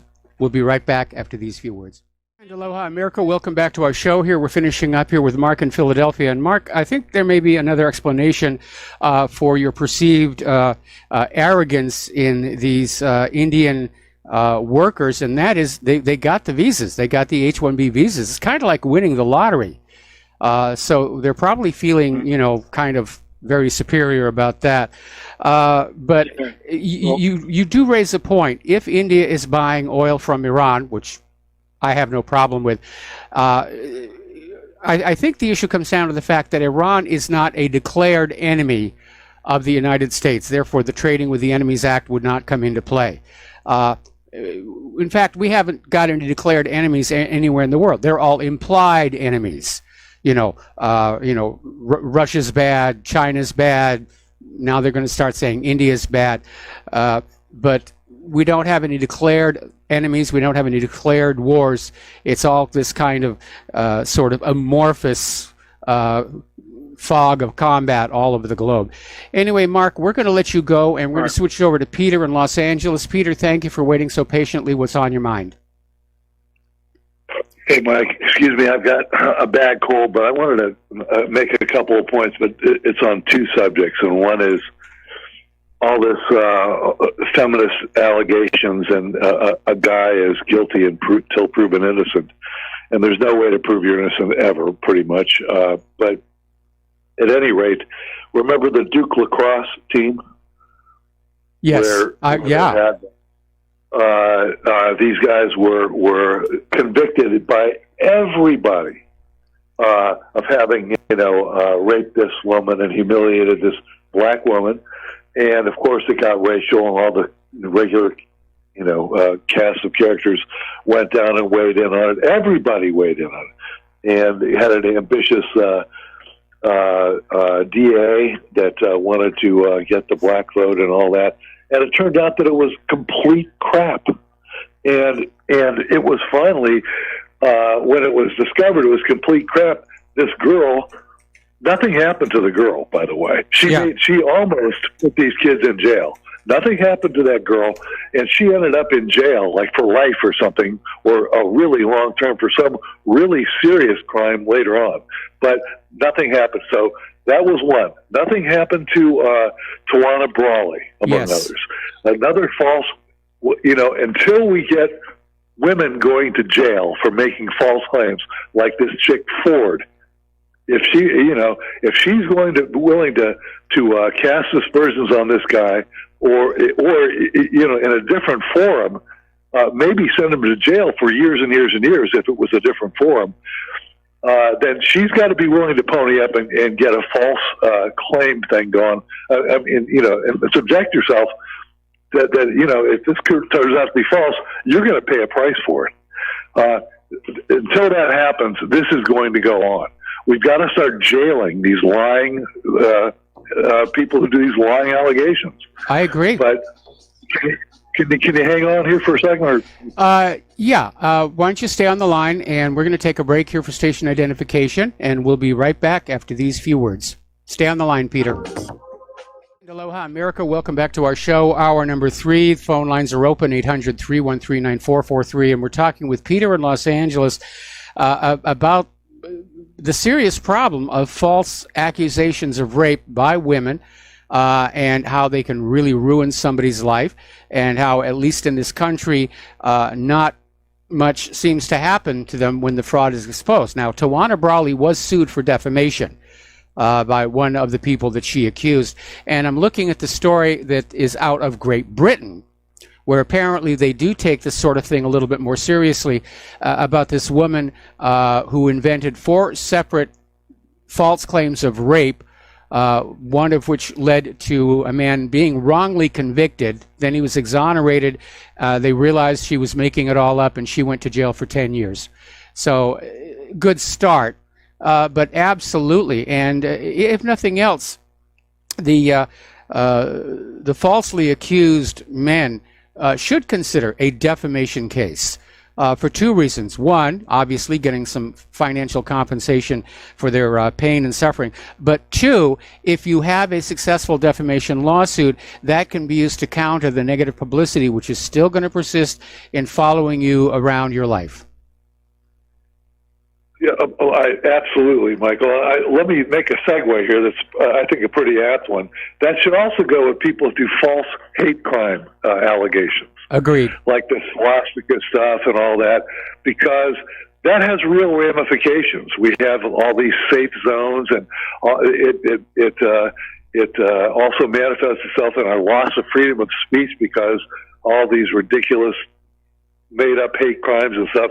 But let me make the segue that also in the freedom of speech thing, because I went to Electronic Intifada earlier this week, and I sent this to you, by the way. There was an interview with an American girl from Chicago, American-born, who is of Palestinian descent, who tried to go to Israel. She was on the podcast there, and they interviewed her and trying to get through Ben Gurion Airport in Tel Aviv. And she was stopped by security.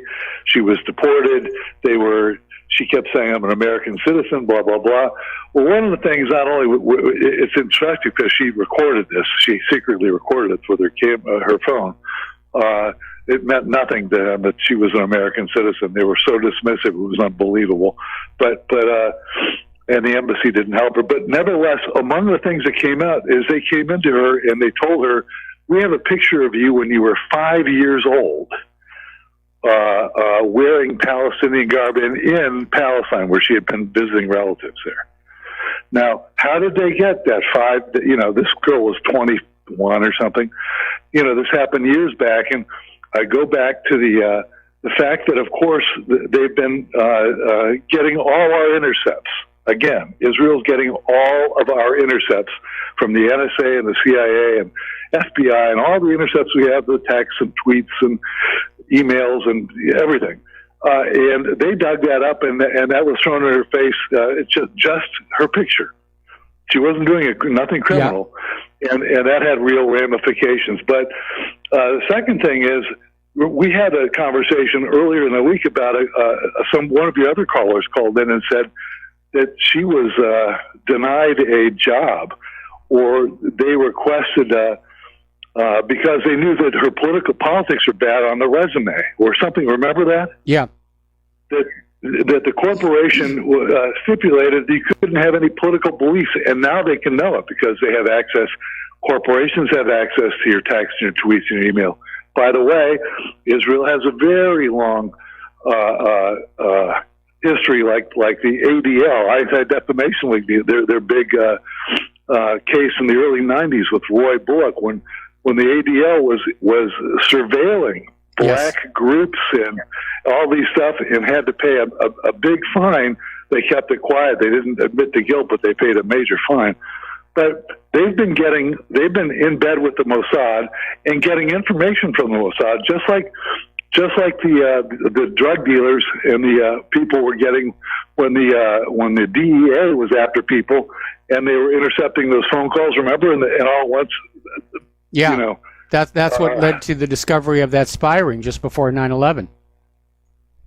So now we have, Mike, all this stuff going on. We have the Canary Project, which is a project funded by these billionaires, and we're talking hundreds of millions of dollars funding, by the way. Mm-hmm. It's a major strategic push from the Israelis to kill the BDS movement. One of the reasons why they're doing it is this Canary Project is identifying people like us who believe in the BDS thing, and making sure that that's known. They put it up on the websites and everywhere else, list their names so that employers will never hire them. Yes. So, believe me, the Mossad's feeding the Canary Project as well. So they're making every effort to deny us freedom of speech, to deny us jobs, and even making a livelihood here. And they have a Ministry of Public Affairs, Ministry of Security Strategic Affairs, that is coordinating this at the very highest level, reporting to the Prime Minister of Netanyahu, Nazi Netanyahu, that is, obviously integrated with the Mossad and their intelligence operations. It's operating worldwide, and they're trying to smear people like you and me and half the callers in this and other people throughout the United States. And it is a concerted effort. And it's, remember Camera? Yes. The thing that's on campuses where if a professor, tries to, even bring up the fact that the Palestinians have a gripe, a legitimate gripe, they're immediately identified. And of course, now that it's illegal in a lot of states to do that, they lose their job and their tenure. Yep. It's complete Nazi crap. So, plus the Israeli training of our cops and everything else as well. Didn't there used to be a law in this country that said you could not be discriminated against on the basis of race, creed, color, religion, or politics? Why isn't that one being invoked? Why are we... Again, we understand our government is completely under the control of Israel. But yeah, we're turning into this tyranny. We're turning into this absolute tyranny. Mike, let me make one more comparison, and that is back in the, I would spend a lot of time there. Back in the 70s and 80s, I remember being at Fort Benning when the School of the Americas was going on under that name.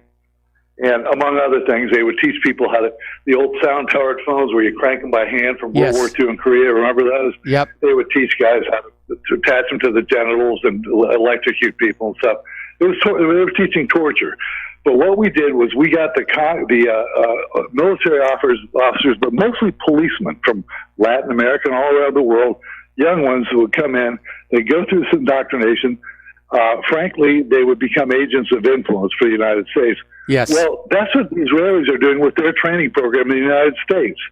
They're training just like we did with the School of the Americans, training them in all this repressive crap, and they are becoming agents of influence for Israel. And these people now are in these fusion centers, which are, I'm sure, have a Mossad contingent or at least a connection to them. And then how about in Chicago, Mike? Remember a couple of years ago when they had the torture centers by Chicago PD? Yep. Under Mayor Rahm Emanuel, the guy who served in the Israeli army, not the American army. And so who do you think they were torturing, among others? Yes. I mean, if you piss them off, they will get you. And they set the apparatus up to do it. It's a bad situation. I mean, we've lost our country. We've lost the country as it was originally created. I don't recognize this place anymore. I just turned 66, and I just don't recognize this country anymore. I'm looking at these politicians, squabbling over Kavanaugh. I'm looking at all this military action around the world. I'm looking at how countries are mucking about with other countries. I'm seeing this constant sellout by our government to Israel. And you have to wonder, is the entire world going insane? And I understand that Israel successfully exploits a lot of different things to gain that control. They've got money, a lot of which they got from the American taxpayer. They're very good at blackmail. They're very good at subversion. And then they always exploit the religious angle. We're the chosen people. God favors us. If you don't support us, you're going against God. And they have the banks and the media, too, that echo everything. You never see anything bad in the media or anything at all that portrays them as a bad. Have you ever seen an Israeli villain? Not that I recall. The Arabs that are doing this to us. The Arabs aren't doing all this. That's just the Israelis. But do you ever see an Israeli villain? Nope. Never happens. I keep asking this question, Mike, to people who talk to me about it, and I say, what other group does this, has a fifth column that's so completely in the pocket and so hugely powerful? Well, I mean, is there any group that is even remotely comparable to this? And they couldn't do it without the acquiescence of, if not certainly not everybody in the Jewish community, but enough that it never gets mentioned. Yeah. And nobody, and they never shut it up. You know, it's not, they have to be active to shut it up, but they're not doing it. And they're making money off of it. Oh, yeah, lots and lots of money. I've mentioned this before, but I remember back when I was in grade school social studies, and we were being warned about, you know, communist subversion of our country, and our country was being subverted. We were just told to look in the wrong direction. Yeah, I mean, it even goes back to the Bellflower Declaration, which, if you really get into it, was basically a promise that if Britain acquiesced to a Jewish presence in Palestine, that they would bring America into World War I. Yes. They would use their huge presence in the press and the bankers and all that they controlled everything, and get us into World War I. And yeah, a year later, there we were, and a President Wilson, who was campaigned in 1916, he kept us out of war. Yes. Was inaugurated in February, and then by April we were at war. Yep. So it's just they're a fifth column, and this is no game plan. We're nose to nose with these guys. And by the way, one of the things they're so afraid of with Russia and this S-300 is that, of course, the SC-300, the missiles launchers are mobile. They're on tracks, and with a 250-kilometer range, and some of them even more. And you mentioned before that there are S-400 radars at any rate that are already there. They could conceivably shut down Israeli airspace, which would be fabulous. Would lead to war, of course, but they now have the ability to retaliate and say, we can shoot down anything over Israel as well. Well, what Israel is screaming about, of course, is that with the S-300s, Syria can shoot down Israeli warplanes just as they cross the border into Syrian airspace, which, again, when you fly a warplane into somebody else's country and drop bombs, that's an act of war, and that other country does have a right to shoot back at you. And it's rather amazing that Israel is getting this all huffy attitude of, how dare you shoot at us while we're shooting at you? And it is a little bit ridiculous. Mike, they admitted to bombing just this year, just last calendar year, 200 times. Mm-hmm. That's what they've admitted to. That's not including the commando raids, and that's not including the fact that they got America into it. And frankly, they dragged NATO into it. We don't have an interest the first in Syria, but we're there. We've been there since Obama. I mean, we may have started the thing. I think we probably did. We actually did here, and it's not accurate to say we didn't have an interest, because if you go back to General Wesley Clark, when he blew the lid off the fact that there was this U.S. government policy to regime change or conquer all of the oil-producing nations in the Middle East in order to shackle them to the U.S. dollar, Syria was on that list. So, again, you need to get away from the notion that wars are started for just one reason. Everybody who's in there's got their own situation. Israel wants the Golan Heights. Israel wants a pipeline right of way. The U.S. wants Syria to sell their oil only for the U.S. dollar. And now, of course, they're talking about staying in Syria even after ISIS is gone in order to contain Iran. And again, the Syrian government may have something to say about that. Anyway, Peter, I hope you feel better. Drink lots of orange juice, and we're going to let you go and switch over to Mike in Kentucky. Aloha, Mike. Welcome to the show. What's on your mind? Oh, well, I could offer him some K2 as well, so that he can dose up on the vitamin D3, taking about 10,000 units, so it's a good dose to start and get that D3 level up. I don't know about you, but Kentucky's had the record highest amount of rain in September, going back to, I think its record started in 1871 with the National Weather Service. So we're all lacking some sunshine, and and the dreary weather is, a lot more depressing than the Kaonohi, as I've been hearing it called. But I think people at some point got to realize how manipulated they've been for a long time by all this. Curse those that bless you, or bless those that curse you, or whichever it is. I think it's being amplified beyond its original intent. needless to say. And I'm nothing directed at Claire with her faith, but I think that there used to be a little more superstition in this country spiritually that would have stopped a lot of this.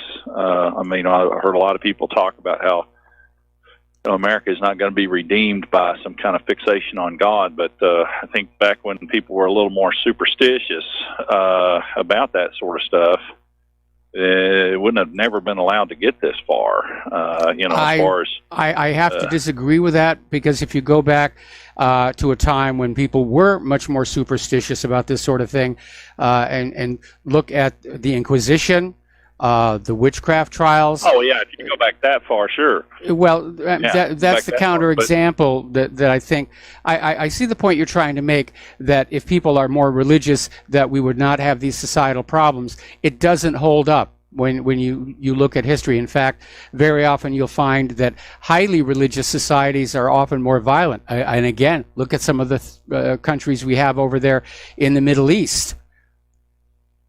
It took a long time, though, for the Christians to defend themselves with the jihad coming at them, and nobody really came out looking good when it comes to the slave trade and everything that was going on, and the economics that was being attacked across the Mediterranean with the jihad for hundreds of years, but for some reason, finally they gathered enough what you would call solidarity and saved the marching of the burning of libraries and everything that happened back then, like yes. Playing into that side of the religion.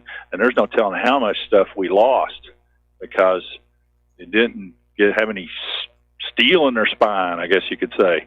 But it seems to me like there's a lot of manipulated Christians that just won't act to stop this for fear of that one verse that they're fixated on. Unfortunately, a lot of religious people, and it's not confined to Christians, they see that the world is in trouble, and they go to their religious service and they pray to their gods to make things better, and they think that's where their responsibility ends. And somebody else will do it. Yeah, somebody else will take care of it. The gods will take care of it. The angels are coming to help us. The Lone Ranger's going to ride over the horizon with Tonto. Batman is on his way. It's one of the big lies we all grow up with, that somebody else is always going to fix the problems that we see in front of us, and we don't need to risk ourselves. And it is a pathetic lie. Faith without works is dead, though. That doesn't get really emphasized enough. And I like to short circuit some of this mentality by saying, look, if you're going to preach it's the last days, who are the Jews that say they are Jews but are not? That's in Revelation 9. So you got to figure that one out yourself. If you're going to preach that this is the last days, I think they're wrong about when the last days was. There used to be a show on this network that talked about that on Sunday evening. All right, Mike, I'm sorry to cut you off. We got to let you go. Got to take a break for commercials. We got another caller waiting on the line, and we will be right back. Aloha, America. Welcome back to the show. Let's go back to the phones now to Francis in Montreal. Aloha, Francis. Welcome to the show. What's on your mind? Hello, Mike. Yes. I wanted to talk about Trump's news conference at the UN yesterday. Yes. And he started talking about the Canada-Mexico free trade agreement. And he was pretty hard on Canada. And I talked to you about this several weeks ago. And it just serves to reiterate what I was saying back then. And what he was saying was that he can't reach an agreement with Canada, and it's mainly because of our chief negotiator, just a really obnoxious woman who's flagrantly pro-Hillary, pro-Democrat, and she's been conspiring behind the scenes against the Trump presidency. And what Trump said, though, was, he says, we're prepared to do a deal with Canada, but they've got this 300% tariff against our dairy products, and that's unacceptable. He says if they don't change that, and if they seem to be unwilling to move on that, we're going to slap a 25% tariff on Canadian auto products coming into the States. Like, we make parts that are assembled in American factories. Mm-hmm. Now, Pat Buchanan talked about this in one of his excellent books on, I think it was America, Republic, not an empire. And what he said was originally the Free Trade Auto Pact between Canada and the U.S. was under Eisenhower. And it didn't, the peculiarity of this was during World War II, large numbers of blacks were drawn from the South, agrarian business, to come up and work in the North, like in places like Detroit. In factories, they were drawn by the high wages. Yes. With the auto pact with Canada in the 1950s with Eisenhower, that sucked all those jobs into Canada because we subsidized our employment here with our medical plan. The Americans have to, the company has to pay for their medical plan here. The government provides it, so it's a subsidy. So that sucked all the jobs up. And Pat Buchanan specifically blames that economic fact for the race riots in Chicago, in Michigan, like in Detroit, in the 60s, I think it was the 67 Detroit riot. Yes. And what he says is that the blacks who came to work in the American factories in Detroit felt betrayed when their jobs were stolen away into Canada. So Trump has a lot of reasons why he would like to get those jobs back. Now, if those jobs are drawn by a 25% tariff out of Canada into the States, that's going to basically destroy our entire manufacturing infrastructure here. Like, Canada doesn't have a lot of manufacturing. That's going to just cut the heart out of our industrial manufacturing. And all this is going forward, and it's being done silently because that 300% tariff, as I said, is because of Saputo, which has a monopoly on dairy throughout Canada. And it's very peculiar because people who don't live in Montreal, they've never even heard the Saputo name. If I went to British Columbia or Alberta or Newfoundland and said Saputo has a monopoly on milk and dairy products, they'd say, what are you talking about? I've never heard of Saputo. But Saputo owns all the dairy production basically in Canada now. Mm-hmm. And Saputo is without a doubt a mafia front. In 1982, they tried to buy up a big factory for cheese in Ontario, and the Ontario government kept them out from doing it because of their mafia ties. It's a Montreal mafia, and there's been wars over this. That's why the Rizzuto family, the grandfather got shot by a sniper sitting at his kitchen window making pasta sauce. Okay, we're kind of wandering far and away here, and I need to pull back because we're about to take another commercial break, and I'm going to have to let you go because we have more callers waiting. I think Trudeau would be well advised to replace that negotiator because if she has that much animus against the Trump administration, then nothing good is going to be accomplished for either party. So I would definitely suggest that as a start. It's not even... The Canadian news media and the Canadian politicians won't even touch this whole business of Saputo being behind that 300% tariff because Saputo is the mafia and they are dictating to the entire news media, and whether it's fear or bribery or whatever, this is Saputo that's doing it, and Saputo is the Drangheta, which is a Calabrese mafia. And it's in Montreal, and they're all using code language, saying, "Oh, it's the supply chain for dairy." No, it's the mafia, and they're all afraid of the mafia. Okay, have a good day, Mike. People are afraid of the mafia down here as well. I mean, there's nothing new in that. And most organized crime gangs do seek to own legitimate businesses as a front. In some cases, is the case with Canada's Dairy, they can turn that business into a huge success. But yeah, along the way, there's a lot of unethical, immoral, illegal actions being taken. And it makes it hard for well-run businesses to compete. But again, unless Canada's government wants to say that it's too weak to take on organized crime, I think Trudeau ought to maybe make that a priority. We got to take a break for commercials. We'll be back with more callers after these few words. And aloha, America. Welcome back to our show here. I'm watching the latest on the Kavanaugh hearings. And finally, the GOP are taking the initiative, and they're grilling Dianne Feinstein as to why she waited so long between the time she got Christine Ford's original letter or what purported to be Christine Ford's original letter, and then waited until the 11th hour to drop it in what was obviously a maneuver to try and derail the nomination. So Feinstein is on the defensive on that.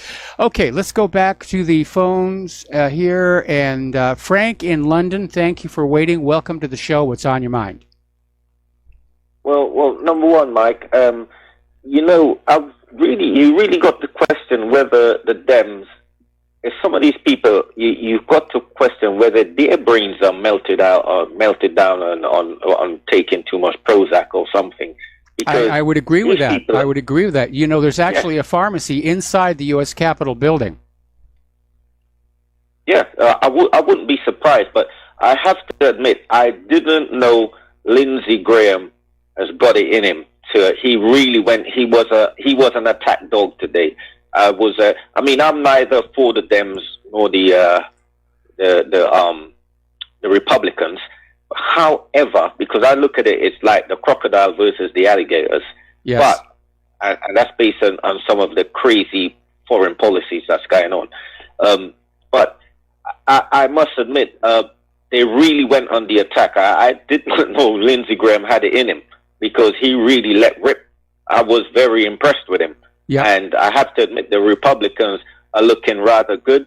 To see an innocent man in my book, I've observed this man. I've looked at his conduct, the people who spoke for him, and his time at college or whatever. And he appeared to me to be a quite decent guy in terms of how he conducted his personal life, from what I can see. And this last minute, 11th hour accusation, it stinks, it reeks, and if people vote these people in power, well, you're going to have a nation of crazies. That's all I can tell you. And I think Donald Trump would do well to strike a deal with Erdogan to accommodate these people in a Turkish prison. Ooh, that's bad. That's cruel. Absolutely.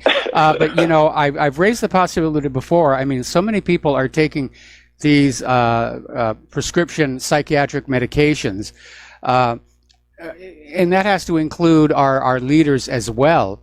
And you have to wonder, is this affecting their thinking? Is it clouding their judgment? And earlier in the show today, I was saying it feels like the whole world is going crazy. And that may be the reason. Wouldn't it be interesting if the world got destroyed because the pharmaceutical industries just drugged all of our leaders into insanity? But that's quite logical. It's not crazy at all. Another thing is, this is a symptom of a collapsing empire. Yes. If we all read history, you look from Egypt to Rome, it's clearly a symptom of a collapsing empire. You see all these crazy madcap ideas come in and sort of get legitimized. Like somebody can get up the next day and said, I decide I'm going to be a coconut tree. And that's what I am, because I've told myself that this is what's happening. Yes. It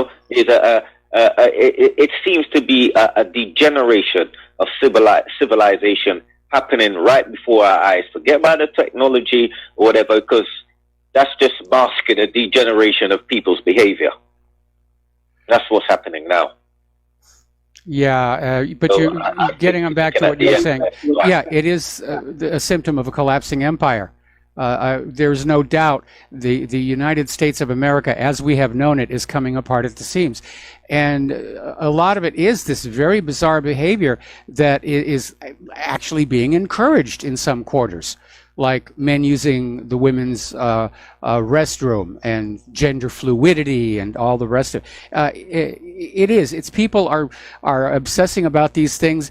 I think it's a symptom of not wanting to face up to the reality that the country is coming apart around them. So they're looking for distractions. They're looking for bread and circuses because they don't want to deal with, the very obvious signs that things are coming to an end. Anyway, Frank, we're going to let you go, and we're going to switch over here to Jim in New York. Aloha, Jim. Welcome to the show. What's on your mind? Hi, Mike. How are you today? Hanging in there. Okay. Hey, do you remember the show MASH, right? Oh, yeah, it was one of my favorites. Well, there's a scene I watched the other night. You remember Colonel Flagg? Yes. Bumbling CIA guy? Yeah.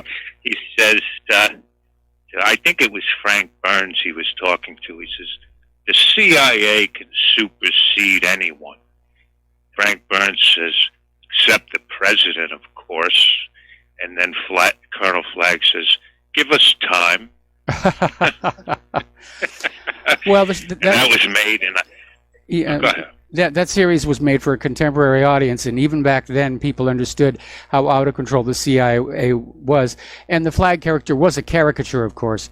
But I loved the original movie. I read the original book, and it was a very popular TV show. And when I was working at 20th Century Fox, it was still in production. So I got to walk on over and visit the sets and, talk with some of the cast and everything. But it was a great show. And Flagg definitely... I love it. Yeah. Yeah. It was, I think that episode was probably about 1974. And then you look at us today. You got the CIA and the deep state. It seems they're fully in charge. And I'm afraid to say Trump, he's just another puppet, like Obama was a puppet. How much, you look at the people Trump is surrounding himself, it's like super neocons. Yeah. Pompeo, Bolton, Haley. On the campaign, he said some great things like staying out of Syria. Yeah. But it seems foreign policy has been just taken away from him. Well, you go tweet and fight with the media and fight, but foreign policy you leave to us experts. And that's what it seems like. And they're getting their marching orders from Israel and the military-industrial complex.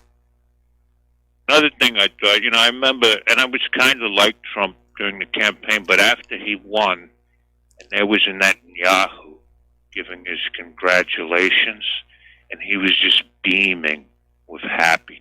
So yes. That had me a bit shaken, like, uh-oh. What the... with Trump, look, there's nothing wrong with having hope. But, a lot of these Trump fans, you can't have a naive, false hope either. They should be alert and scrutinizing him just as much as they should be scrutinizing Hillary. Because, it's like, oh, well, Hillary would have got us into war. Well, it's possible Trump will too. Well, Hillary would have gotten us there a lot sooner. The problem is nobody will scrutinize Hillary Clinton or Bill Clinton or any of the deep state. And it's interesting that you do recall that episode from MASH where the CIA character says, yeah, we're gonna be running the president, because that does seem to be the case now. Trump has been this incredible disappointment, and I think he's going to be a one-term president, and he may not even make it through the primaries in 2020. Yeah, I really don't think he's in charge of foreign policy at all. I think it's been taken from him, and he's just been told, just Mr. President, leave this to the experts. We'll do what we can. But no, and I'd be looking over my shoulder. It's not just foreign policy. It's not just foreign policy. He's dropped the ball on getting illegal immigration under control. According to MIT and Yale, we have 22 million illegal immigrants in this country. Where are the roundups? Where are the buses going on out to pick these people up and fling them back over the border? And he's dropped the ball on dealing with our crooked election system. He's not showing a lot of support for Robert F. Kennedy Jr.'s efforts to get vaccines to be safe and effective. Trump really has turned out to be a disappointment. And the only way I'm going to support him in 2020 is if Hillary runs again. Yeah.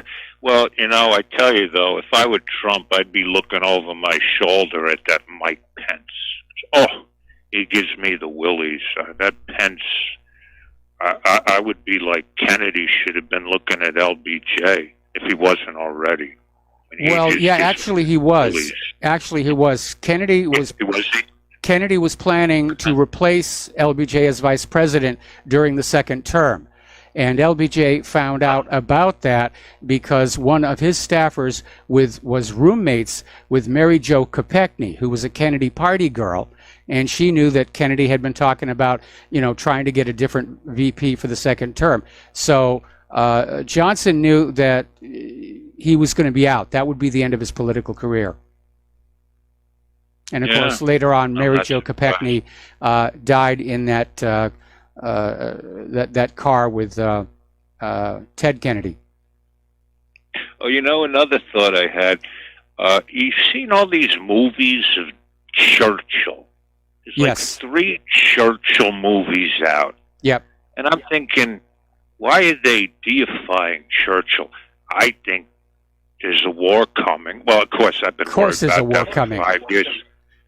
And you're going to need a Churchill to follow. 3 movies within the last 2 years about Winston Churchill and how great he was, Well, the last one was actually pretty good. Gary Oldman did a fabulous job. And I'm sure they're all good, but that just makes me wonder, what is this, 3 movies in a couple of years? It's amazing. Yeah, we're being driven. Anyway. Okay, Michael, thank you very much. All right, Jim, I got to let you go. We're getting to the end of the show, and I got more calls to get to. We're going to switch over to Mateus in Canada. Aloha, Mateus. Welcome to the show. What's on your mind? Was it Churchill that made a deal that if America is drawn into the war, that the payback will be that the Jews can go to Palestine? No, that all happened in World War I, where basically the Balfour Declaration was written because Great Britain obviously needed the United States to come into World War I. They were sort of sneaky about it. They were smuggling all kinds of weapons, but that was the deal. That if the American Jewish community could get the U.S. into the war, that Great Britain would basically say, Palestine belongs to the Jews now, which technically it wasn't really theirs to give them. Well, the deal that Churchill made, the deal that Churchill made with Roosevelt was a very simple one. Prior to World War II, the global currency was the British pound, off of which the Bank of England made a huge profit.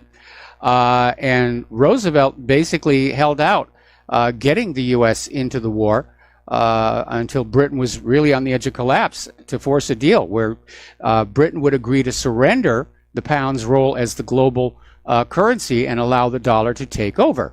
And that was the deal that they made. And once Churchill agreed to that, they basically set up this Pearl Harbor hoax, goaded Japan into the attack, claimed it was a big surprise, and we're off and running to all kinds of blood and death and gore and so forth.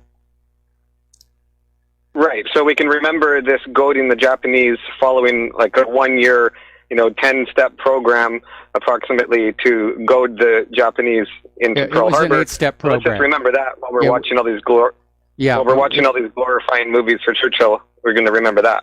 Yeah, it was an 8-step plan that was crafted by Arthur McCollum. 8-step plan, yeah. Hey, if the collective human race was to be summed up as one person, that person would be diagnosed as criminally insane.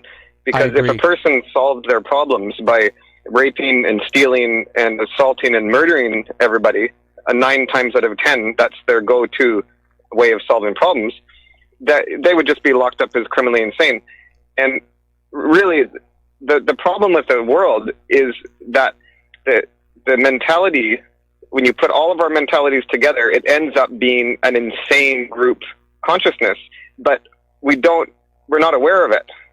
So it's even more dangerous.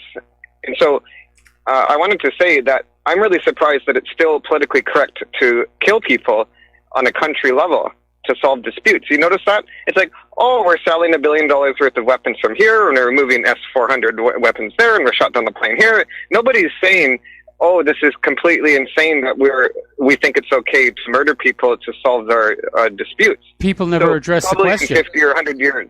People never address the question. You know, we're raised to simply accept the fact that when our government says we have to go to war, everybody says, okay, we have to go to war. If we're patriotic, we got to support our troops, and we don't question the blood and death on the other side. And right now, those who are questioning the blood and death on the other side are now being filtered out by the corporate social media. So the opposing point of view is there. It's just being hidden from everybody. Yeah, it used to be politically correct to rape. It just, club someone over the head and rape them, and that was okay. You're not going to go to jail. You're not even going to be ostracized from your community at some point in the past, And then it's now 50-50 that's just okay to kill. A cartoon stereotype. That idea of clubbing a woman over the head in order to have sex with her. I think that's just a stereotype. In any back in the caveman days, back in the Roman Empire, the Roman generals would be marching an army, and they'd stop and just rape some peasant woman in front of the army and keep going. Like famous historical accounts of this, of Marcus, just raping a peasant woman in front of the legion and then keeping on going. It was socially acceptable, even that recently. So I'm saying, 5,000 years ago, rape was fine. Murder was okay up until, a few hundred, 1,000 years ago or something like that. Now it's 50-50 okay. It's okay if your country does it. It's not okay if you do it. What I'm saying is that at some point in the future, it's not going to be okay to murder for any reason. And I'm just really kind of disappointed. I would certainly hope so. But, looking back at history, I just see the same patterns repeating over and over. Anyway, Mateus, I got to let you go. We got a commercial break. We're almost at the end of the program. I got 2 more calls I got to get through before the end of the program. So we will be right back. Aloha America, welcome back to the show, and we've got 2 more callers to get through before the end of the show, which is coming up here. Sovereign Man, aloha, welcome to the show. What's on your mind? Go back to the MASH. Yes. You can look for an episode, well, actually, it's just a snippet. It's on YouTube called Frank Burns Eats Worms. It's kind of like predictive programming. Third Face wasn't such a bad guy after all. He said, he's teaching the South Koreans how to speak English. And he says, get the U.S. out of the UN. And he said, stop putting fluoride in my drinking water. Okay. And I recently got a call from South Dakota from a bot. I think it actually said something to the effect that if you're listening to the radio station, via the phone, and T-Mobile is blocking the lines and charging people, try this number. And then it said something about push 9 to be removed from the list. So, just want to let people know that there's bots out there coming to see you to help you listen to RBN. All right, well, thank you very much for that. We're going to let you go and switch over to Robert in London. Aloha, Robert. Welcome to the show. What's on your mind? Yes, hi. Just going back to Christine Ford at the Kavanaugh thing. I on the BBC News said that Christine was giving a very emotional speech. Yes, and I'm not going to watch it. So my question to you is: I didn't bother to look at the thing. How was her performance? How was her acting skills? Yeah, do you have a score for her acting abilities? They're not very good, and the reason they were going that way, they don't have any facts. They've got no facts whatsoever. Yeah. So they're going for that emotional appeal. And I found this clip, where somebody sent me this clip from The Simpsons that really says what's going on, which is, your tears say more than any evidence could. So the Simpsons understood what was going on about this. But yeah, they were going for the emotional impact, and I think Christine Ford came up short. I could tell she was trying to generate tears, but she didn't get much past a glisten. But I think that's what she wanted to do, about how her life was destroyed by this and how terrible it all. Give it 1 for trying. I'll give her 1 for trying. In fact, I would, if I were going to critique her performance, I would call it a valiant effort. Okay. Well, that's what I wanted to know. Thanks very much. All right, thanks an awful lot. Your effort. And we're going to let you go. To you all the time. I'm sorry? Yeah, I'm listening to you all the time. Good. As much as I can. Good. I appreciate that. RBN appreciates that. Cheers now. All right. Have yourself a good evening here, and we're going to close the phone lines. Got a couple more stories here before the end of the program. Apparently, Twitter has announced they're going to ban what they describe as dehumanizing speech. So it's, again, Twitter has become useless. All the social media has. It's all politically correct. It's all filtered. Okay, there's the music. Time for Claire and I to get out of here. We got a lot of stuff to do this afternoon. And unfortunately, we've got a monster storm headed in as well. So we got to dodge that. Stay tuned for John Stadmiller. I'm sure he's got a lot of interesting things to share with you. Take what you learn here, share it with everybody. Use email, face-to-face contact, pamphlets, brochures. Don't waste your time anymore with social media. And again, please donate to Republic Broadcasting. Please donate to whatreallyhappened.com. We are just struggling along here right now. We'll be back tomorrow. Aloha, America.